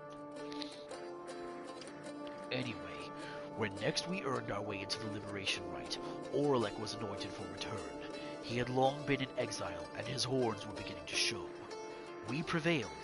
Little Tizo snuffed the accuser's pyre. Thus Orlek earned his freedom. However, just as the shimmer pool was to engulf him, Erisa, she shoved him from the precipice and took her freedom in his stead. She perished, of course. Only the anointed can transcend the shimmer pool, but she thought the warnings were myth and paid the price. She was always restless. I presumed Orlek perished too, to survive a fall from Mount Halodian. I was left alone. Subsequently, I made no attempts to reassemble the Nightwings, knowing that such treachery, such harm was even possible as part of this ordeal. I, frankly, still do not hold Erisa entirely at fault for what transpired. I hold instead the Commonwealth responsible, for it put us in this desperate situation. And I resist the urge to think the rights may partly be to blame as well, for pitting brother against brother, sister against sister. Volfred breathes a deep sigh. Now I see that Orlek yet lives, at a time when our plan is already in motion. And even the stars are fading, perhaps a signal that the scribes themselves know that the Nightwings are divided, and that they do not approve. But I choose to take it as a sign that we must act. The scribes have put us in a set of circumstances where each one of us may rise to the occasion. The Nightwings and our plan need all the help that they can get.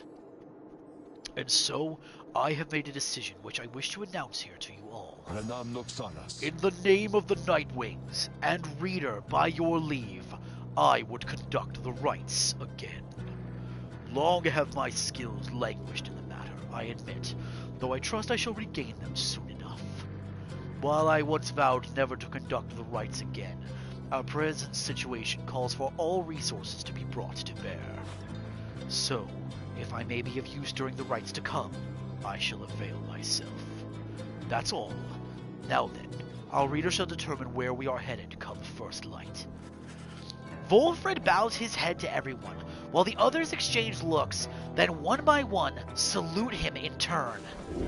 Volfred stands ready to conduct the rites again. Welcome him back to the ranks. Gather the band.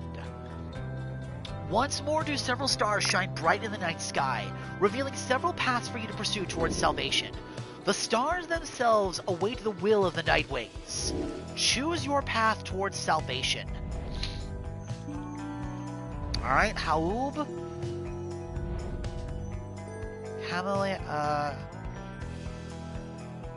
Calmer, and Triesta. Alright, Calmer is the accusers. And Haub is Manly. We kind of got gypped against our last run against the accusers, so I actually kind of want my run back. Ooh. This is another one. By Lanthius, the Titan Star. Star of the Hive Weaver. An ill omen which has engulfed the star of the Old Cutter.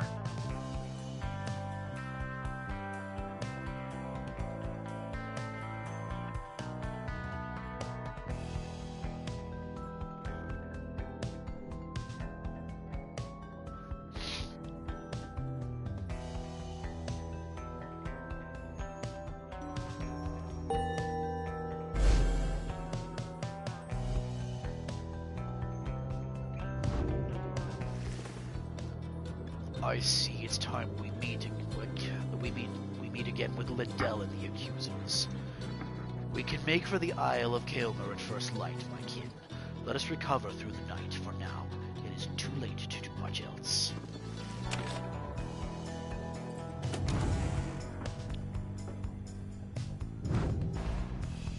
There he is! Volfred.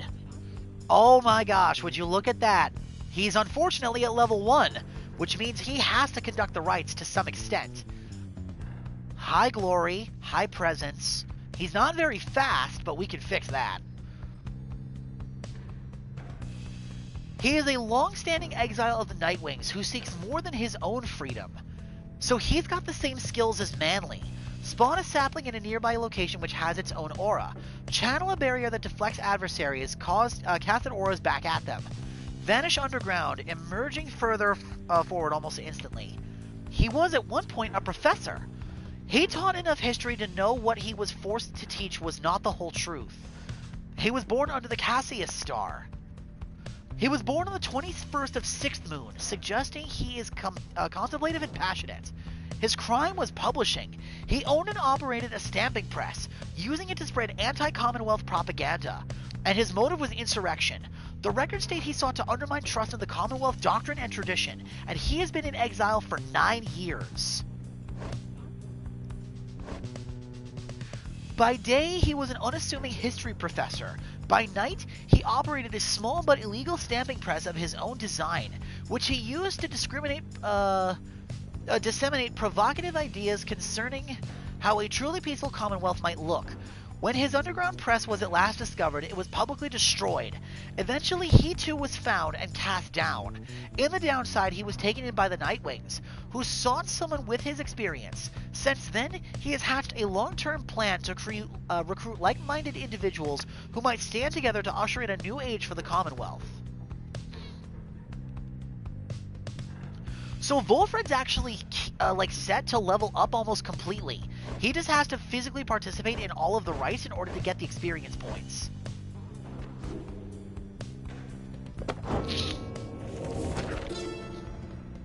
What's this? Afterward. Final thoughts and an alphabetical index of key terms, places, peoples, and ideas. A list of terms which you may wish to know. As an exile of the downside, as reader of this book, and as conductor of the rites, you are engaged now in a cycle which has lasted since the dawn of this age. Here, written in this part of the book, is offered a summary of all key figures, locales, terms, and astral phenomena you shall encounter, either first-hand or in passing, on your path. To know the history of the downside and the rites is to prepare yourself to walk the path toward enlightenment, and then to liberty itself.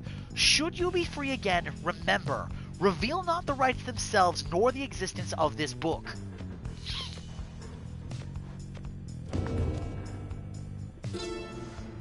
Oh!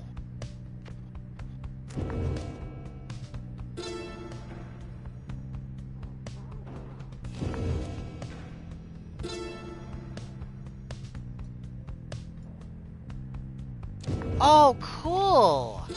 This is all the different terms of all the triumvirates. It's all the terms of the gods. It's all everything.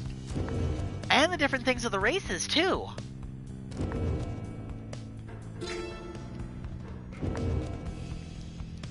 Holy crap, this is a lot.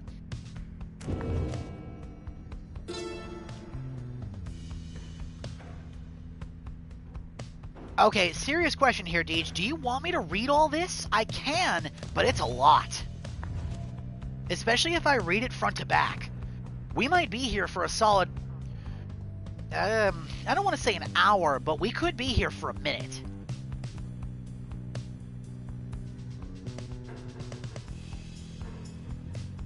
Do you want me to go through this, or do you want me to wait?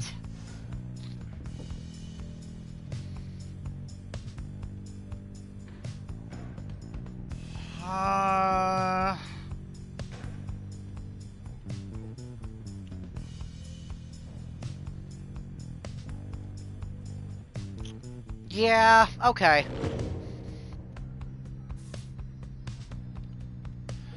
I will be right back. I've got to go and use the restroom really quick.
Okay, I am back.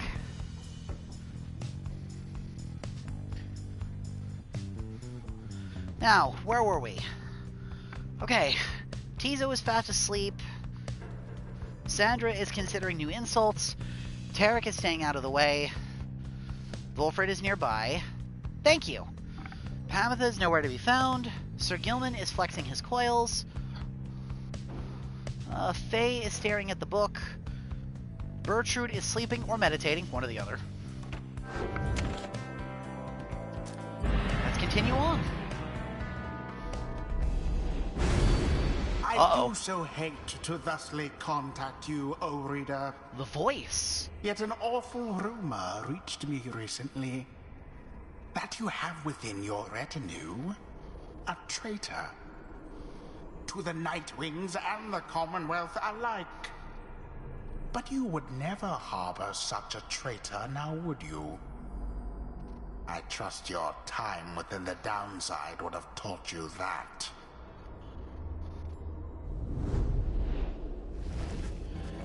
You rise after a fitful night of slumber. Somehow, the voice, which thus far has reached you only in the rites, has found its way into your sleep as well. You shake free of it. The time at Moonlight Alcove has made everyone restless. The group is eager to set forth at your command. Uh-oh.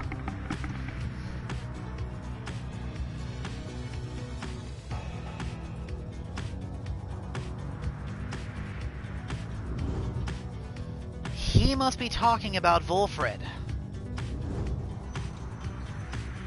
Okay, that's the Pyre Hearts, and that's Essence, I believe? As the wagon soars across the skies above the Waking Wood, you notice Wolfred appears lost in thought. You cannot sense straight away what he is thinking. Do not mind me, reader. It is simply that being here in this vicinity, it brings back a lot of memories and gives me much to ponder. I hid within these woods for many, many years, making preparations for our plan. I cast aside my raiments and became untraceable. There I waited for the plan to germinate, so it means a lot now to be here above that place at last. Quite the view, wouldn't you say, my kid?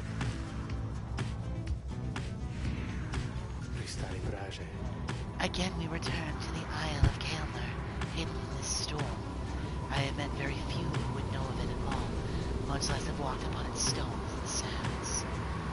The disconcerting tales of the demise of Kaelmer Rollcaller, who met his end there on the Nile, the imps that swarm and breed across the place today seem not to mind. Having paid witness to the rites firsthand, they become rather obsessed with it. I sometimes wonder if it is more difficult to conduct the rites with such a boisterous audience. May the accusers find their way there shortly, so that the imps may have the contest they desire.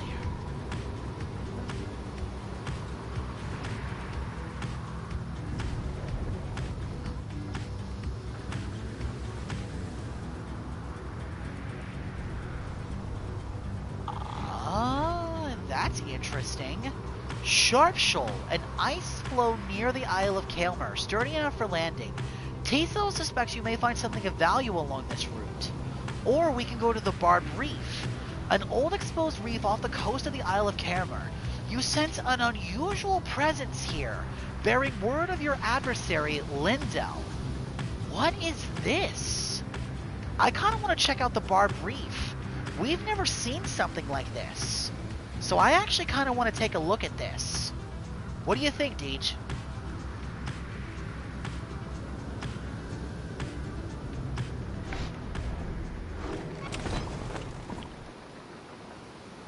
Contact the apparition.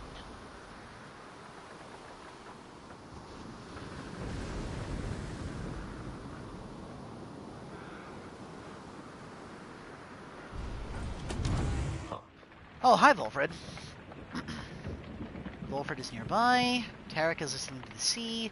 Tizo is cleaning out his coat. Faye is trying to stay dry. Sir Gilman is debating with Pamitha. Pamitha is debating with Sir Gilman. Bertrude is studying formulas. There. Wolfred appears to have finished sealing some sort of document.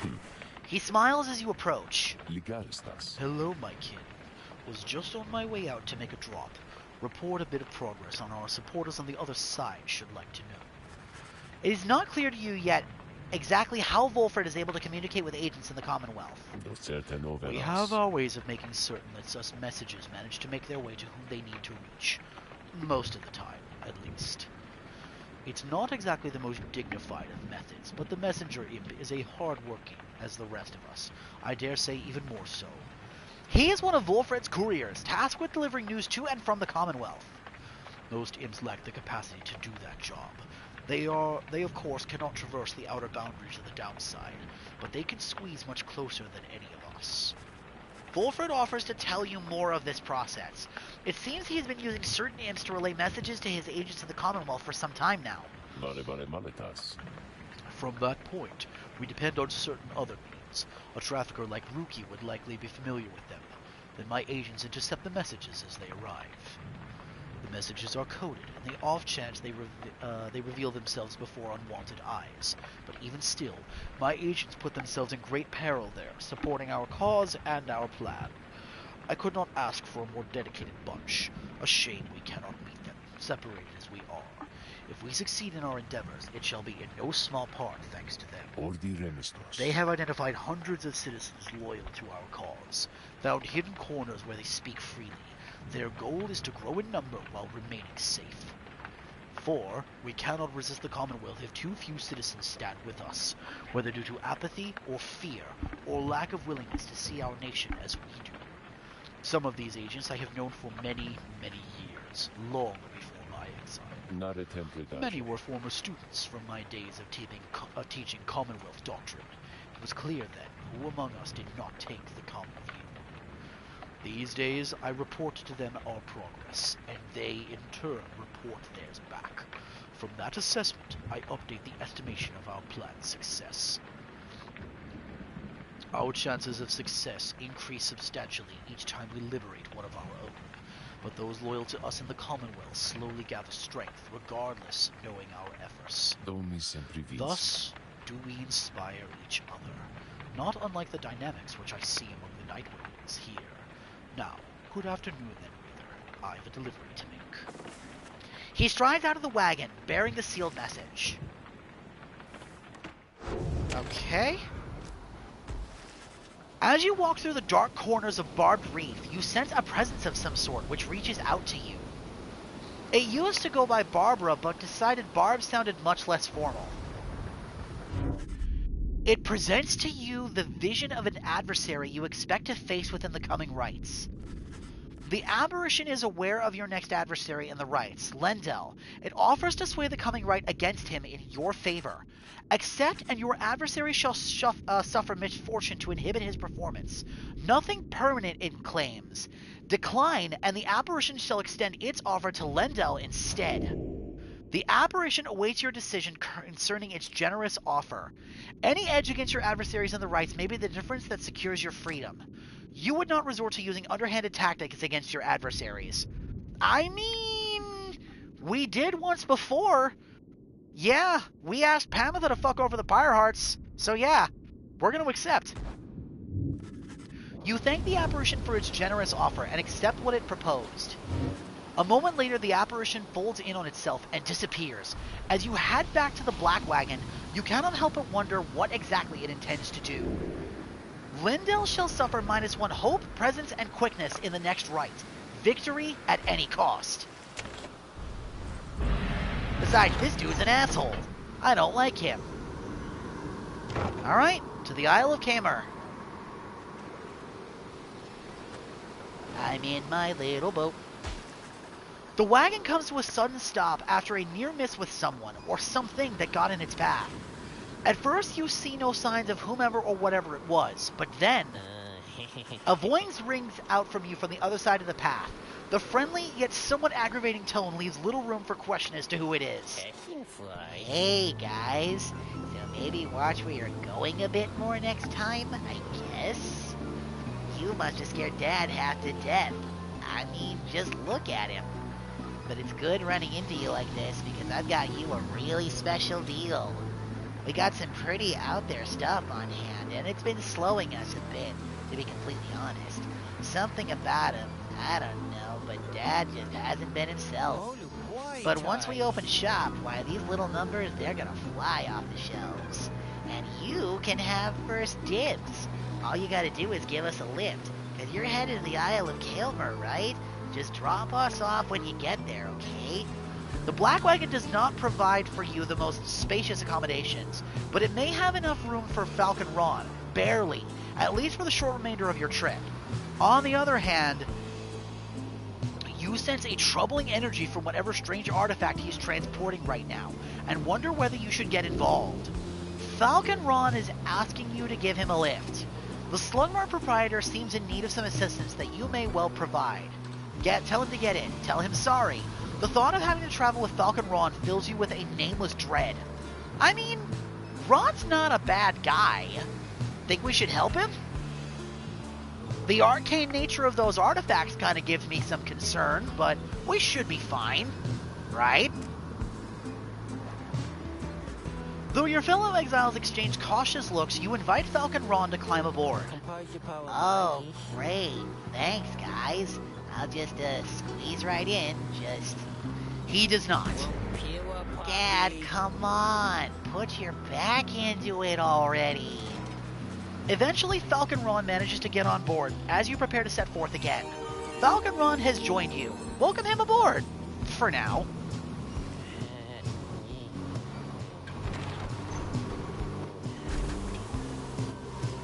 After what felt like an interminable trip during which Falcon Ron did not even once cease to speak of matters relevant only to him, you reach your destination.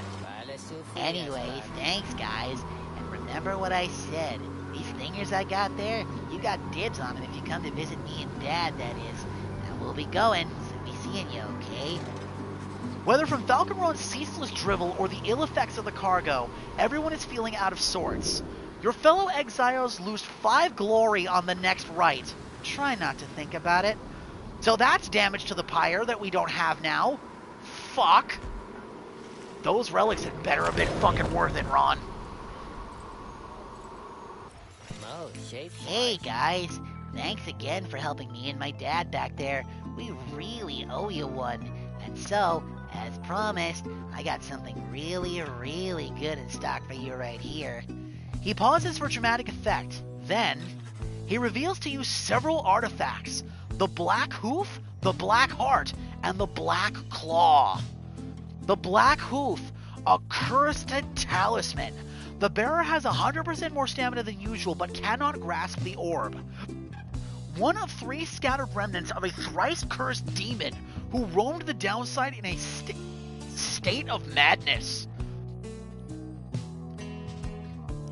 After getting banished, the bearer either returns with infinite stamina or is a fast-moving howler. That's for the heart and the claw. The bearer's aura remains while grasping the orb, but it cannot be cast. One of the 3 scattered remnants of the thrice-cursed demon. Cannot be used by worms, harps, or crones. I mean, truth be told, I wasn't planning on giving that to a worm, harp, or a crone anyway. If I was going to give that to anybody, I'm honestly thinking I was gonna give it to Tizo. They emanate with energy that cannot possibly completely healthy. Nice, huh? You guys get first dibs on these bad boys, and I'll tell you what, they're gonna go fast. They're not very expensive either. We can honestly afford all 3. You know what? Screw it. Why not? We'll pick up each one. Ah, great. I knew you guys were discerning customers. Now you enjoy that one, okay? And remember, I still got the others too, and you can buy them if you want. Though these ones, they are really popular. So no refunds on these guys, you understand? But they're real good, so there's no chance you're gonna want to pawn them off. Oh, no refunds, huh?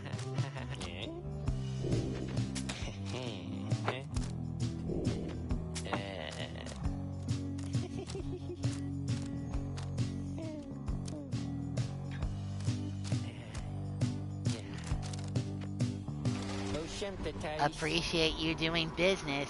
And you guys be sure to tell your friends, okay?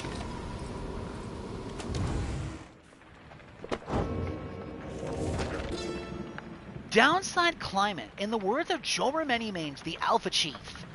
I know of no polite way to describe the climate here. It oppresses every living thing, except perhaps the native flora in a few specific areas. Once more, they recommended course is to keep moving. Moving keeps you warm when it is cold, or when it is very hot. You use what strength you can to move to somewhere you can think and breathe. The weather in the downside seems, intrinsic to the different regions, whether my good friend Molten Millithy shall describe.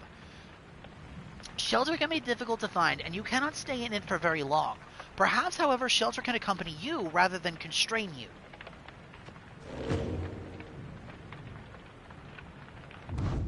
Alright, the loss of glory really kind of sucks. In truth, it's really only a -3 penalty, but still, that kind of sucks. It's probably nothing that we couldn't offset with a talisman or two, if we have ones that deal extra damage. I know we've got the Curse Fang in here.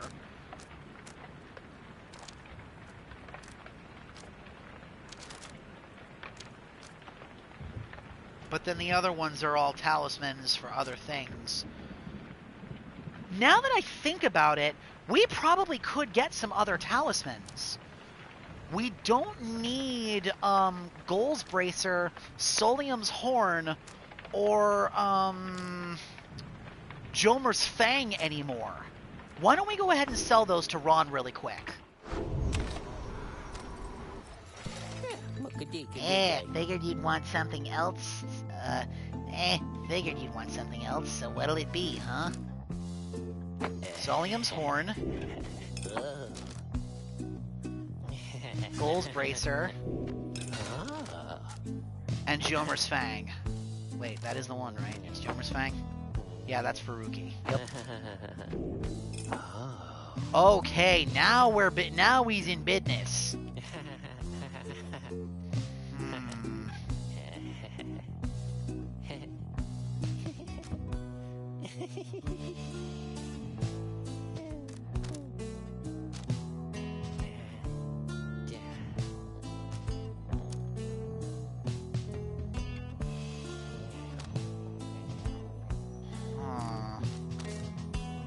Okay. Let's grab the Ashen Coal. Let's grab the Jewel Band. No. And the Ruin Band. And we have just enough for the Bottled Void as well.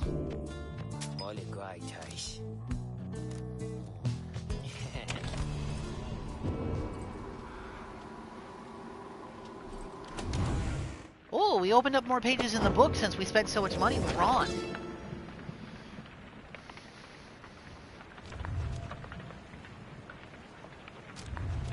Alright, downside dining.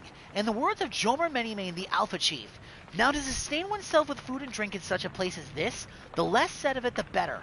Do not complain, observe, and above all, keep moving. Sources of sustenance avail themselves to those with keen senses. In warmer climates, search the ground at break of day for subterraneans. In the colder places, dig for them. Give them purpose. Drinking pools are rare, but moisture in abundance outside of the sandfolds. Some is poisonous. Take only what you need. The downside limits any opportunities for excess, but it provides enough amenities to meet the needs of life. One who withstands it cannot help but feel a sense of gratitude. Downside diseases. In the words of Jomer Manymane, the Alpha Chief, ailments of the downside often give no warning when they strike. Those who keep moving and make no attempts to settle, they reduce the risk. The afflictions come in multiple varieties. In the bog of the flagging hands, a pallor tends to sink into the skin, and then into the mind. The nauseating sea of solace is north of there is difficult for some to tolerate. Very hot or very cold environments bring their own specific side effects. My coat is not as lustrous now. My fangs are long. Like all aspects of the downside, all these ailments share a purpose, to test the body, mind, and spirit. They only appear to harm. Accept them, surpass them, and move on. Foraging findings. In the words of Jomer Manymane, the Alpha Chief, where is a simple pleasure to be found in the foraging about this place? Easy for a cur to say, of course. These barren-looking, though barren-looking to the naked eye, the downside has its share of semi-hidden treasures waiting to be found. It was a nose for treasure, after all, which drew us here. Certain types of artifacts found in this place would fetch a reasonable sum in soul, whether because they shine with inner light or due to other special properties. I have observed that stardust, freshly fallen from the heavens, sometimes glimmers in the afternoons. I have not found a use for it as of yet, although because it brings me faith, perhaps I have indeed. Okay, so, what is our plan here, Deej? Who are we bringing in to take on the accusers? They got a debuff, their leader did, but in fairness, so did we. We're dealing less damage now across the board. So who do you think we should bring in? Granted, I think to power him up, one of them should be Volfred guaranteed. Even if he just sits in the back and does a whole lot of nothing, we probably should bring him in. The next closest to a level up is Sir Gilman and Tizo. So what do you think? You think we should throw in Volfred and Bertrude?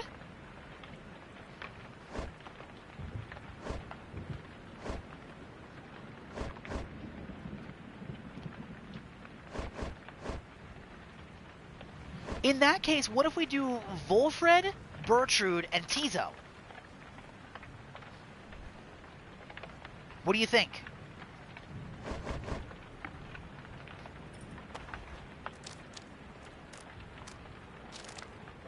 Sounds good. Okay.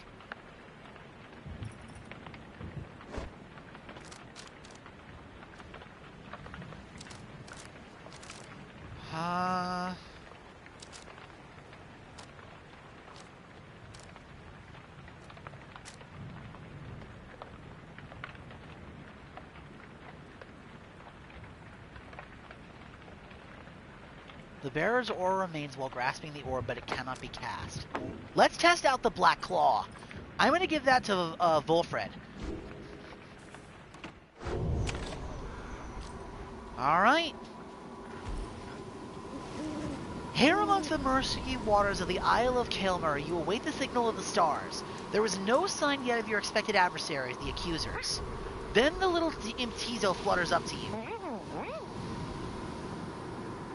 Tizo cautions you that he has some history with the next adversary, Lendel.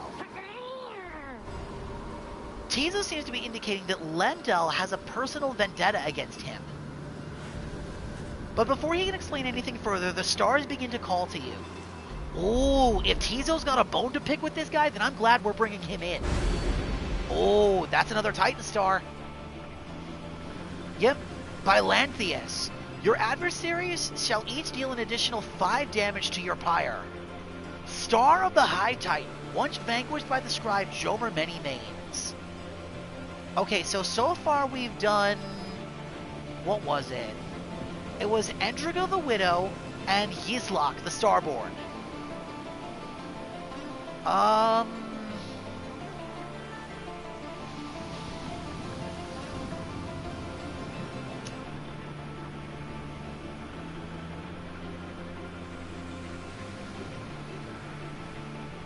How about we do Arazek next? +8 hope I don't think is going to be too bad. It'll make our enemies come back faster, but that should be fine. The only reason I'm choosing an easy one is because we got a pretty bad penalty this time. Dimless Arazek. Alright. Arazek it is.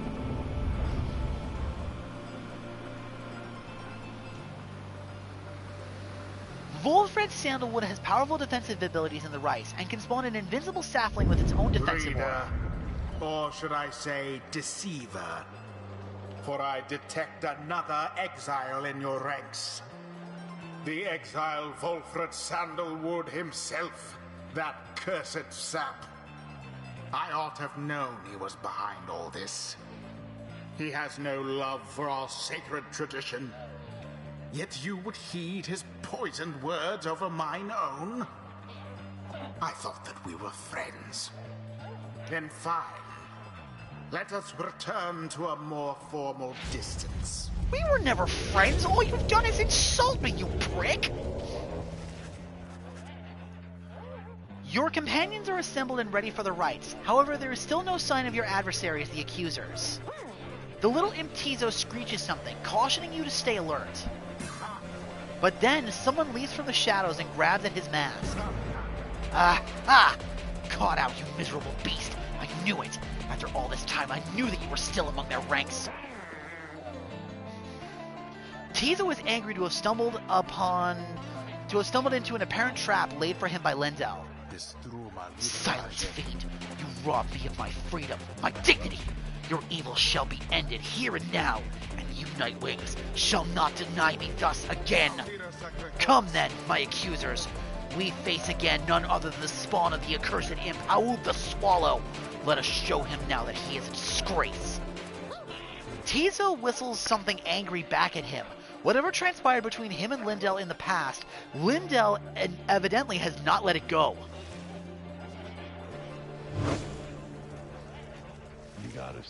Reader, my kin, let us confer a moment here. I am now returned to the rites, a tradition that I had once disavowed.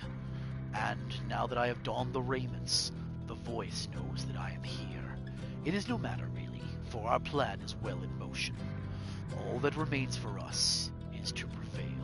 I shall aid you and the others in this task as best I can. Let us see whether these old limbs of mine are still of any use. And there he is at last, alive and well. Not very Now fast. that you can hear me, Sandalwood. You're causing quite a stir out in the Commonwealth. You plant your little seeds of discontent. Know that your designs at sowing chaos shall not be tolerated here. Now, good evening to you. Okay. Wolfred shields deflect adversaries' auras.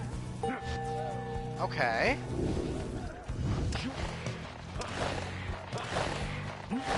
The problem is, he's immobile for a little bit after he throws out his blink.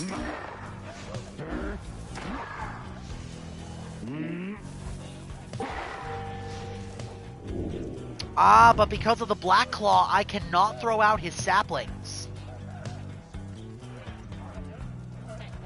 Oh, that's Logan Cunningham? Interesting.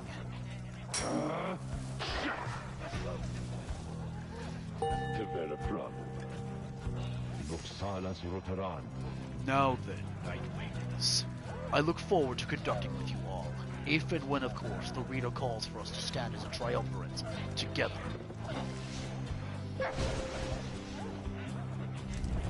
Go on, then. Alright, so he's got the Ashen Coal, which increases his Pyre by 35. That's kind of annoying, but... Oh, he's a nomad, so he's got the same kind of abilities that Headwind does. They're all nomads.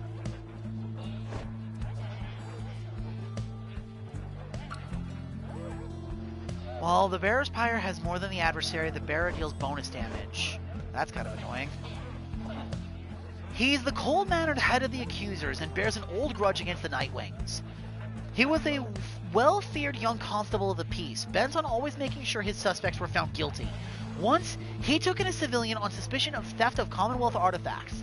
The civilian was exiled when the artifacts were found in his hull, but on further investigation, suspicions turns to Lendl. It turned out he had planted the damning evidence, so he was exiled in turn. In the downside, he soon made contact with the accusers, who needed another, and found in him a capable leader. Constable of the Peace enforced within the Commonwealth doctrine and tradition through a variety of means. He was born under the Scorpus sign, born on the 19th of 11th moon, suggesting he is driven and fixated. Crime of corruption. He fabricated evidence leading to the wrongful sentencing into exile of an innocent civilian. His motivation? Pride. A record states that he refused to accept the idea that his initial suspicion was incorrect, and he has been in exile for 6 years. Alright. Wolfred.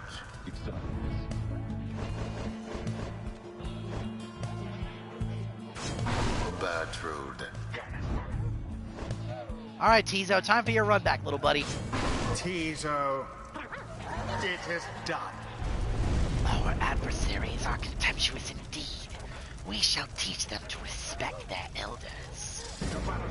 Nightwings! The wicked fiends you serve is an affront. He denied my rightful freedom in my moment of triumph. I shall never forgive him, or any of you!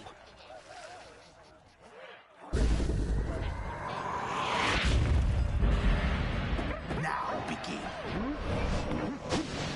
Gracious.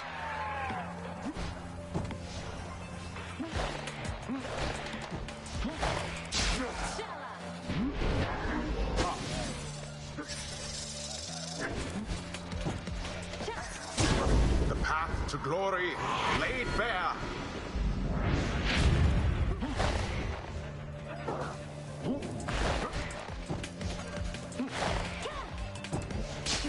Shit. Good effort.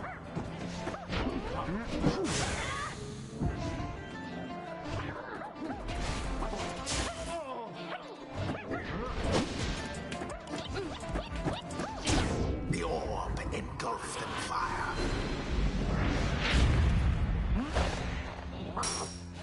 Right. I can't cast because of the claw. Crap.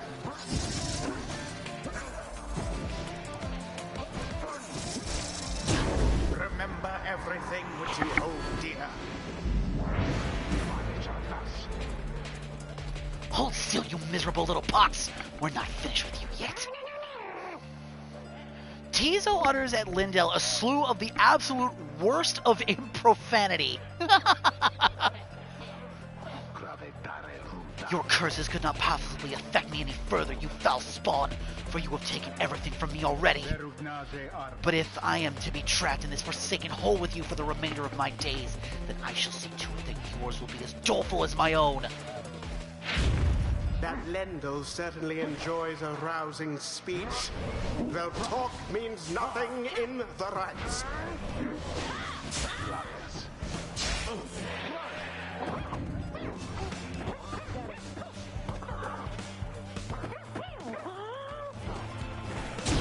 The flames of freedom.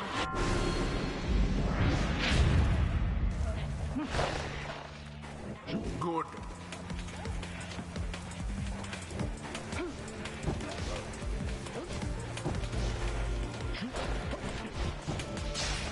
Crap.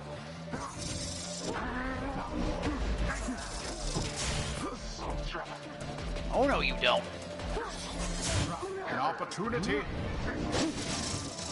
Mine. Bertrude plunged into the adversary's fire.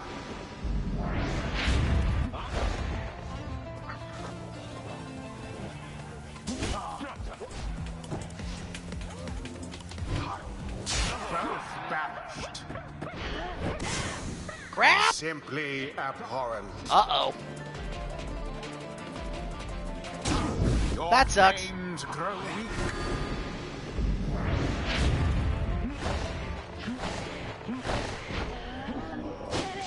Crap, I couldn't get the shield up in time. Damn. I'm faster than you. Weakens.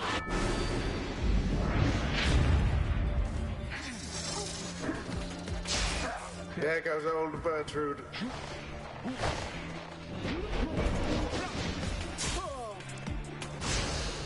Oh, All crap. of the Nightwings banished.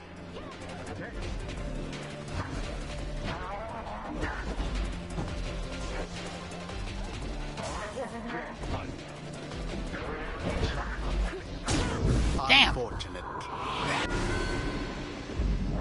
I should have just jumped.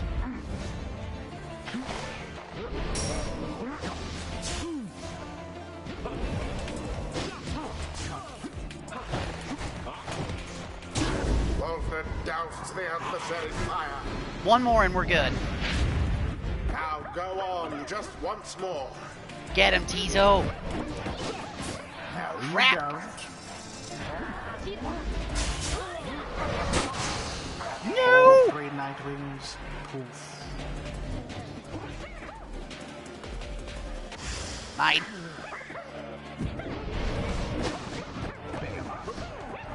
I win. It is done. Fine, yes, the Nightwings did prevail. They proved superior to their adversaries. The right is done. Go, Tizo! Tizo is very pleased that you have prevailed, but wishes to make a quick exit at this time. Blast! Where did he go? Where did he go?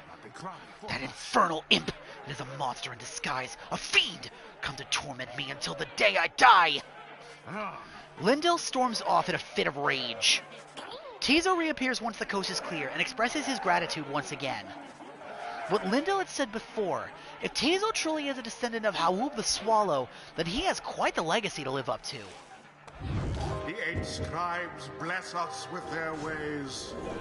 Understanding deepens in the mind of the imp Tizo. Tizo gives thanks to Hawub the Swallow for watching over and protecting him. Yeah, extra damage.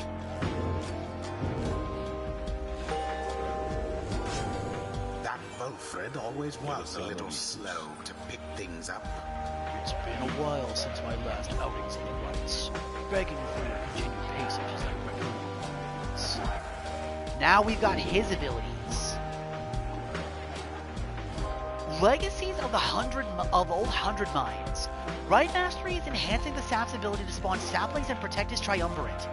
Wherever traveled Luz Silurian, he planted his roots and spread his wisdom to all those who would listen. If Volfred is banished, a sapling shall automatically spawn near his pyre until he returns. It is said that the strength and wisdom of the ages always followed in the root steps of Luz Silurian.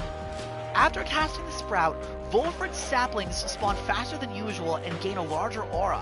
The 100 Mines knew all the knowledge of his ancestry was always there to guide him. Unstable sapling. After casting his sprout, Volfred may remotely detonate his sapling in an aura burst. Hold circle to cast, then triangle to detonate. Epiphanies about the very nature of the world occurred with the regularity to Luz Silurian the 100 Mines. Numbing Gust. While Volfred and his allies are banished, adversaries are slowed and cannot use their abilities. The winds of change shall scour the land from whence we came, but leave this land untouched. Luz Silurian. Grasp of the Philosopher. Right Mastery is enhancing his sap's triumvirate abilities to persevere in the right. The words of the 100 Mind helped his kin make peace with many mysteries and dangers they faced. Final Kindling.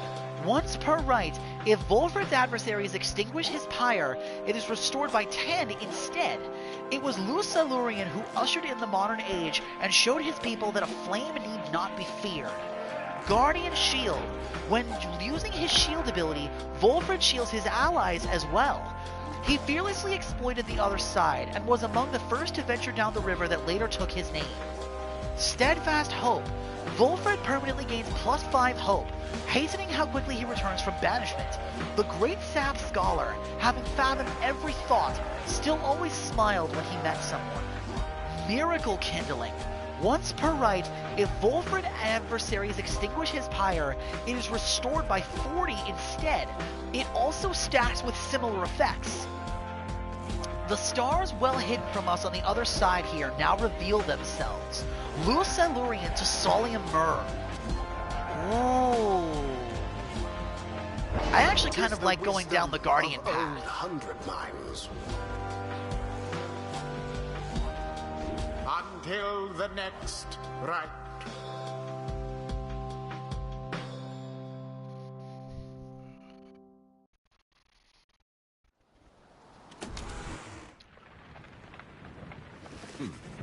Back at the Black Wagon, you take some time to recover after thwarting the accusers with a plume when Volfred approaches. The Nightwings are in capable hands these days, my kitten. Thank you for your continued efforts, given all the challenges we face. The rights may be ending, but we still have time to achieve our plan, especially if you continue to prevail like that. Come, let us see whom we shall square against when next the stars align. The stars yet shine for you, revealing more paths forward. You gaze into the darkness of the night.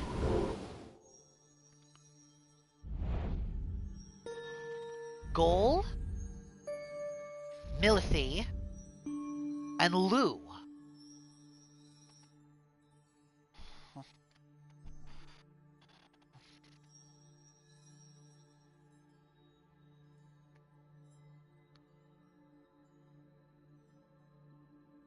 I'm looking to see if there's another Titan star that's appeared. Yep, this is another one. Shax, the Titan star. Star of the Six-Shouldered, an ill omen who is engulfed the star of the Whistling Prince. So Gol is Manly. Milithy is Dalbert. And Lou is Sir Deluge. We only ever fought Dalbert in the Liberation Rite. Should we go and take him on instead so we can actually get his backstory? I don't think we have his yet.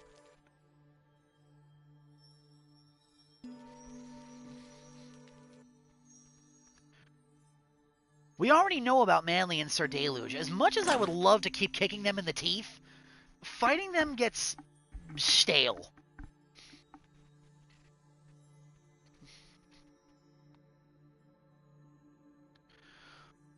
Thalium, the 10th of 12th moon, 837.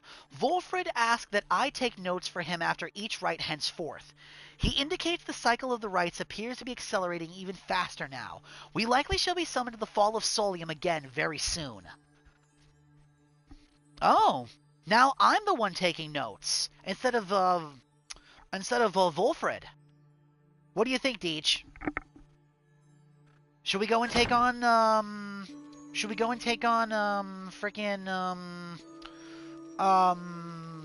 the Fate?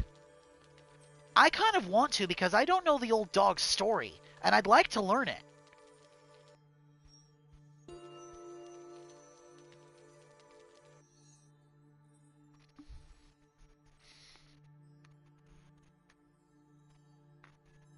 Deej Bob, me boy. Bob Deej me Bob.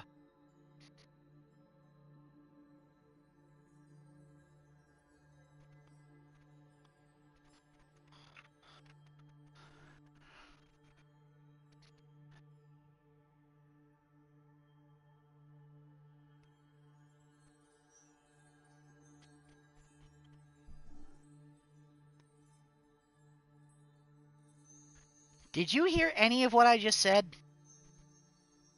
Oh, brother, if you're getting tired, why don't we call it a session? If you're getting sleepy, I would rather you go to bed.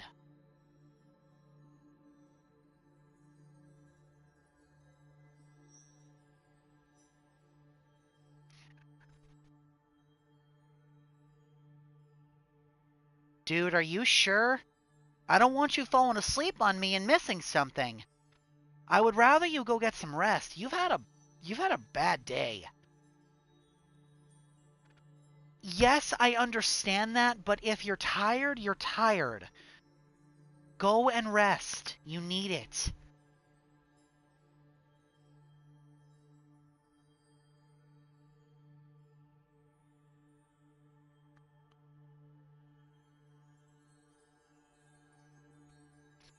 Good man.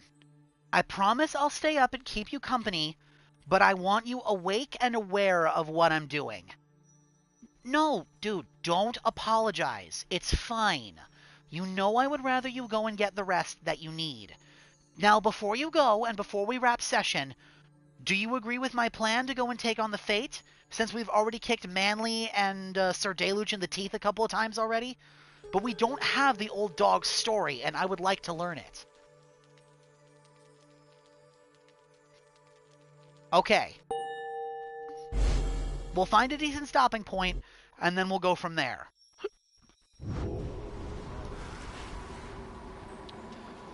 Your next adversaries are to be the Fate, headed by Dalbert Oldheart and his son. They show unyielding respect to a tradition which shows them no such love. He then shares with you what details he attained of your next adversaries. Dalbert Oldheart, an adversary who showed you respect and even generosity, Despite his advanced age, he is also made for a formidable opponent. He and his son, the so-called Ulmer the Helpless, ever present at his father's side. He was abandoned as an infant before Dalbert found him and raised him as his own. Dalbert taught his son everything he knew of his cultural heritage, as the descendant of one of the Alpha Chiefs thought to be descended from Jomer Medimane himself. However, his more vocal attempts to preserve old Kerr traditions of the Commonwealth often fell on deaf ears, and even roused the anger of the officials. One day, he insisted on celebrating Fang Song against the wishes of his family. His family's caution was well founded in this case, and he was taken into custody. Fang Song, an old Kerr holiday in which a single pack of Kerrs vanquish an entire Imperial brigade. And Jomer's jaws and Jomer's many manes ran red that day, the song of the chief. As for Ulmer, as his father was led away, he put up enough of a fight to where he wound up sharing his father's cell, and soon enough, his sentence. In the downside, their faith brought them in contact with a pack of spiritual Kerrs residing in Jomer Valley. In time, they became acquainted with the rites, and helped revitalize the long-struggling triumvirate known as the Fate. They have since struggled on, in times flirting with freedom, though often seldom getting within striking distance. Yet still, they long to find a way to return to their ancestral home and family. Should they succeed in all of this, only one of them will be returned. They must know that by now. Either way, you shall see them again soon. Please rest yourself for now, while dark of night fades. You bid the Lone Mistral good evening. It is still too dark to take flight, so you take plans to rise at dawn and continue your travels. Hi, Tizo. We'll talk in a minute there, little buddy. Limbless Arazek. In the words of Under King Oris, the Cecil Janur, if this one is to be honest, he nary expected such high-minded his high-minded friend Lew Solarian ever to raise arms, and yet 'twas Solarian alone who toppled the Root Titan, which befouled the serenity of the Waking Wood. Solarian he brought to bear the might of his entire family of willful saps, contained within his ancient gnarled staff. Soon did the poisoned soil of limbless Arazek begin to dissipate. The Root Titan cried out a deafening last cry, and withered to a speck. Arazek yet lives, a husk, a single foul seed, still rotting where once something mighty stood. Solarian, in his mercy, deigned that the surrounding woods ought to grow bold and strong, by casting off the influence of Arazek, not by forgetting him.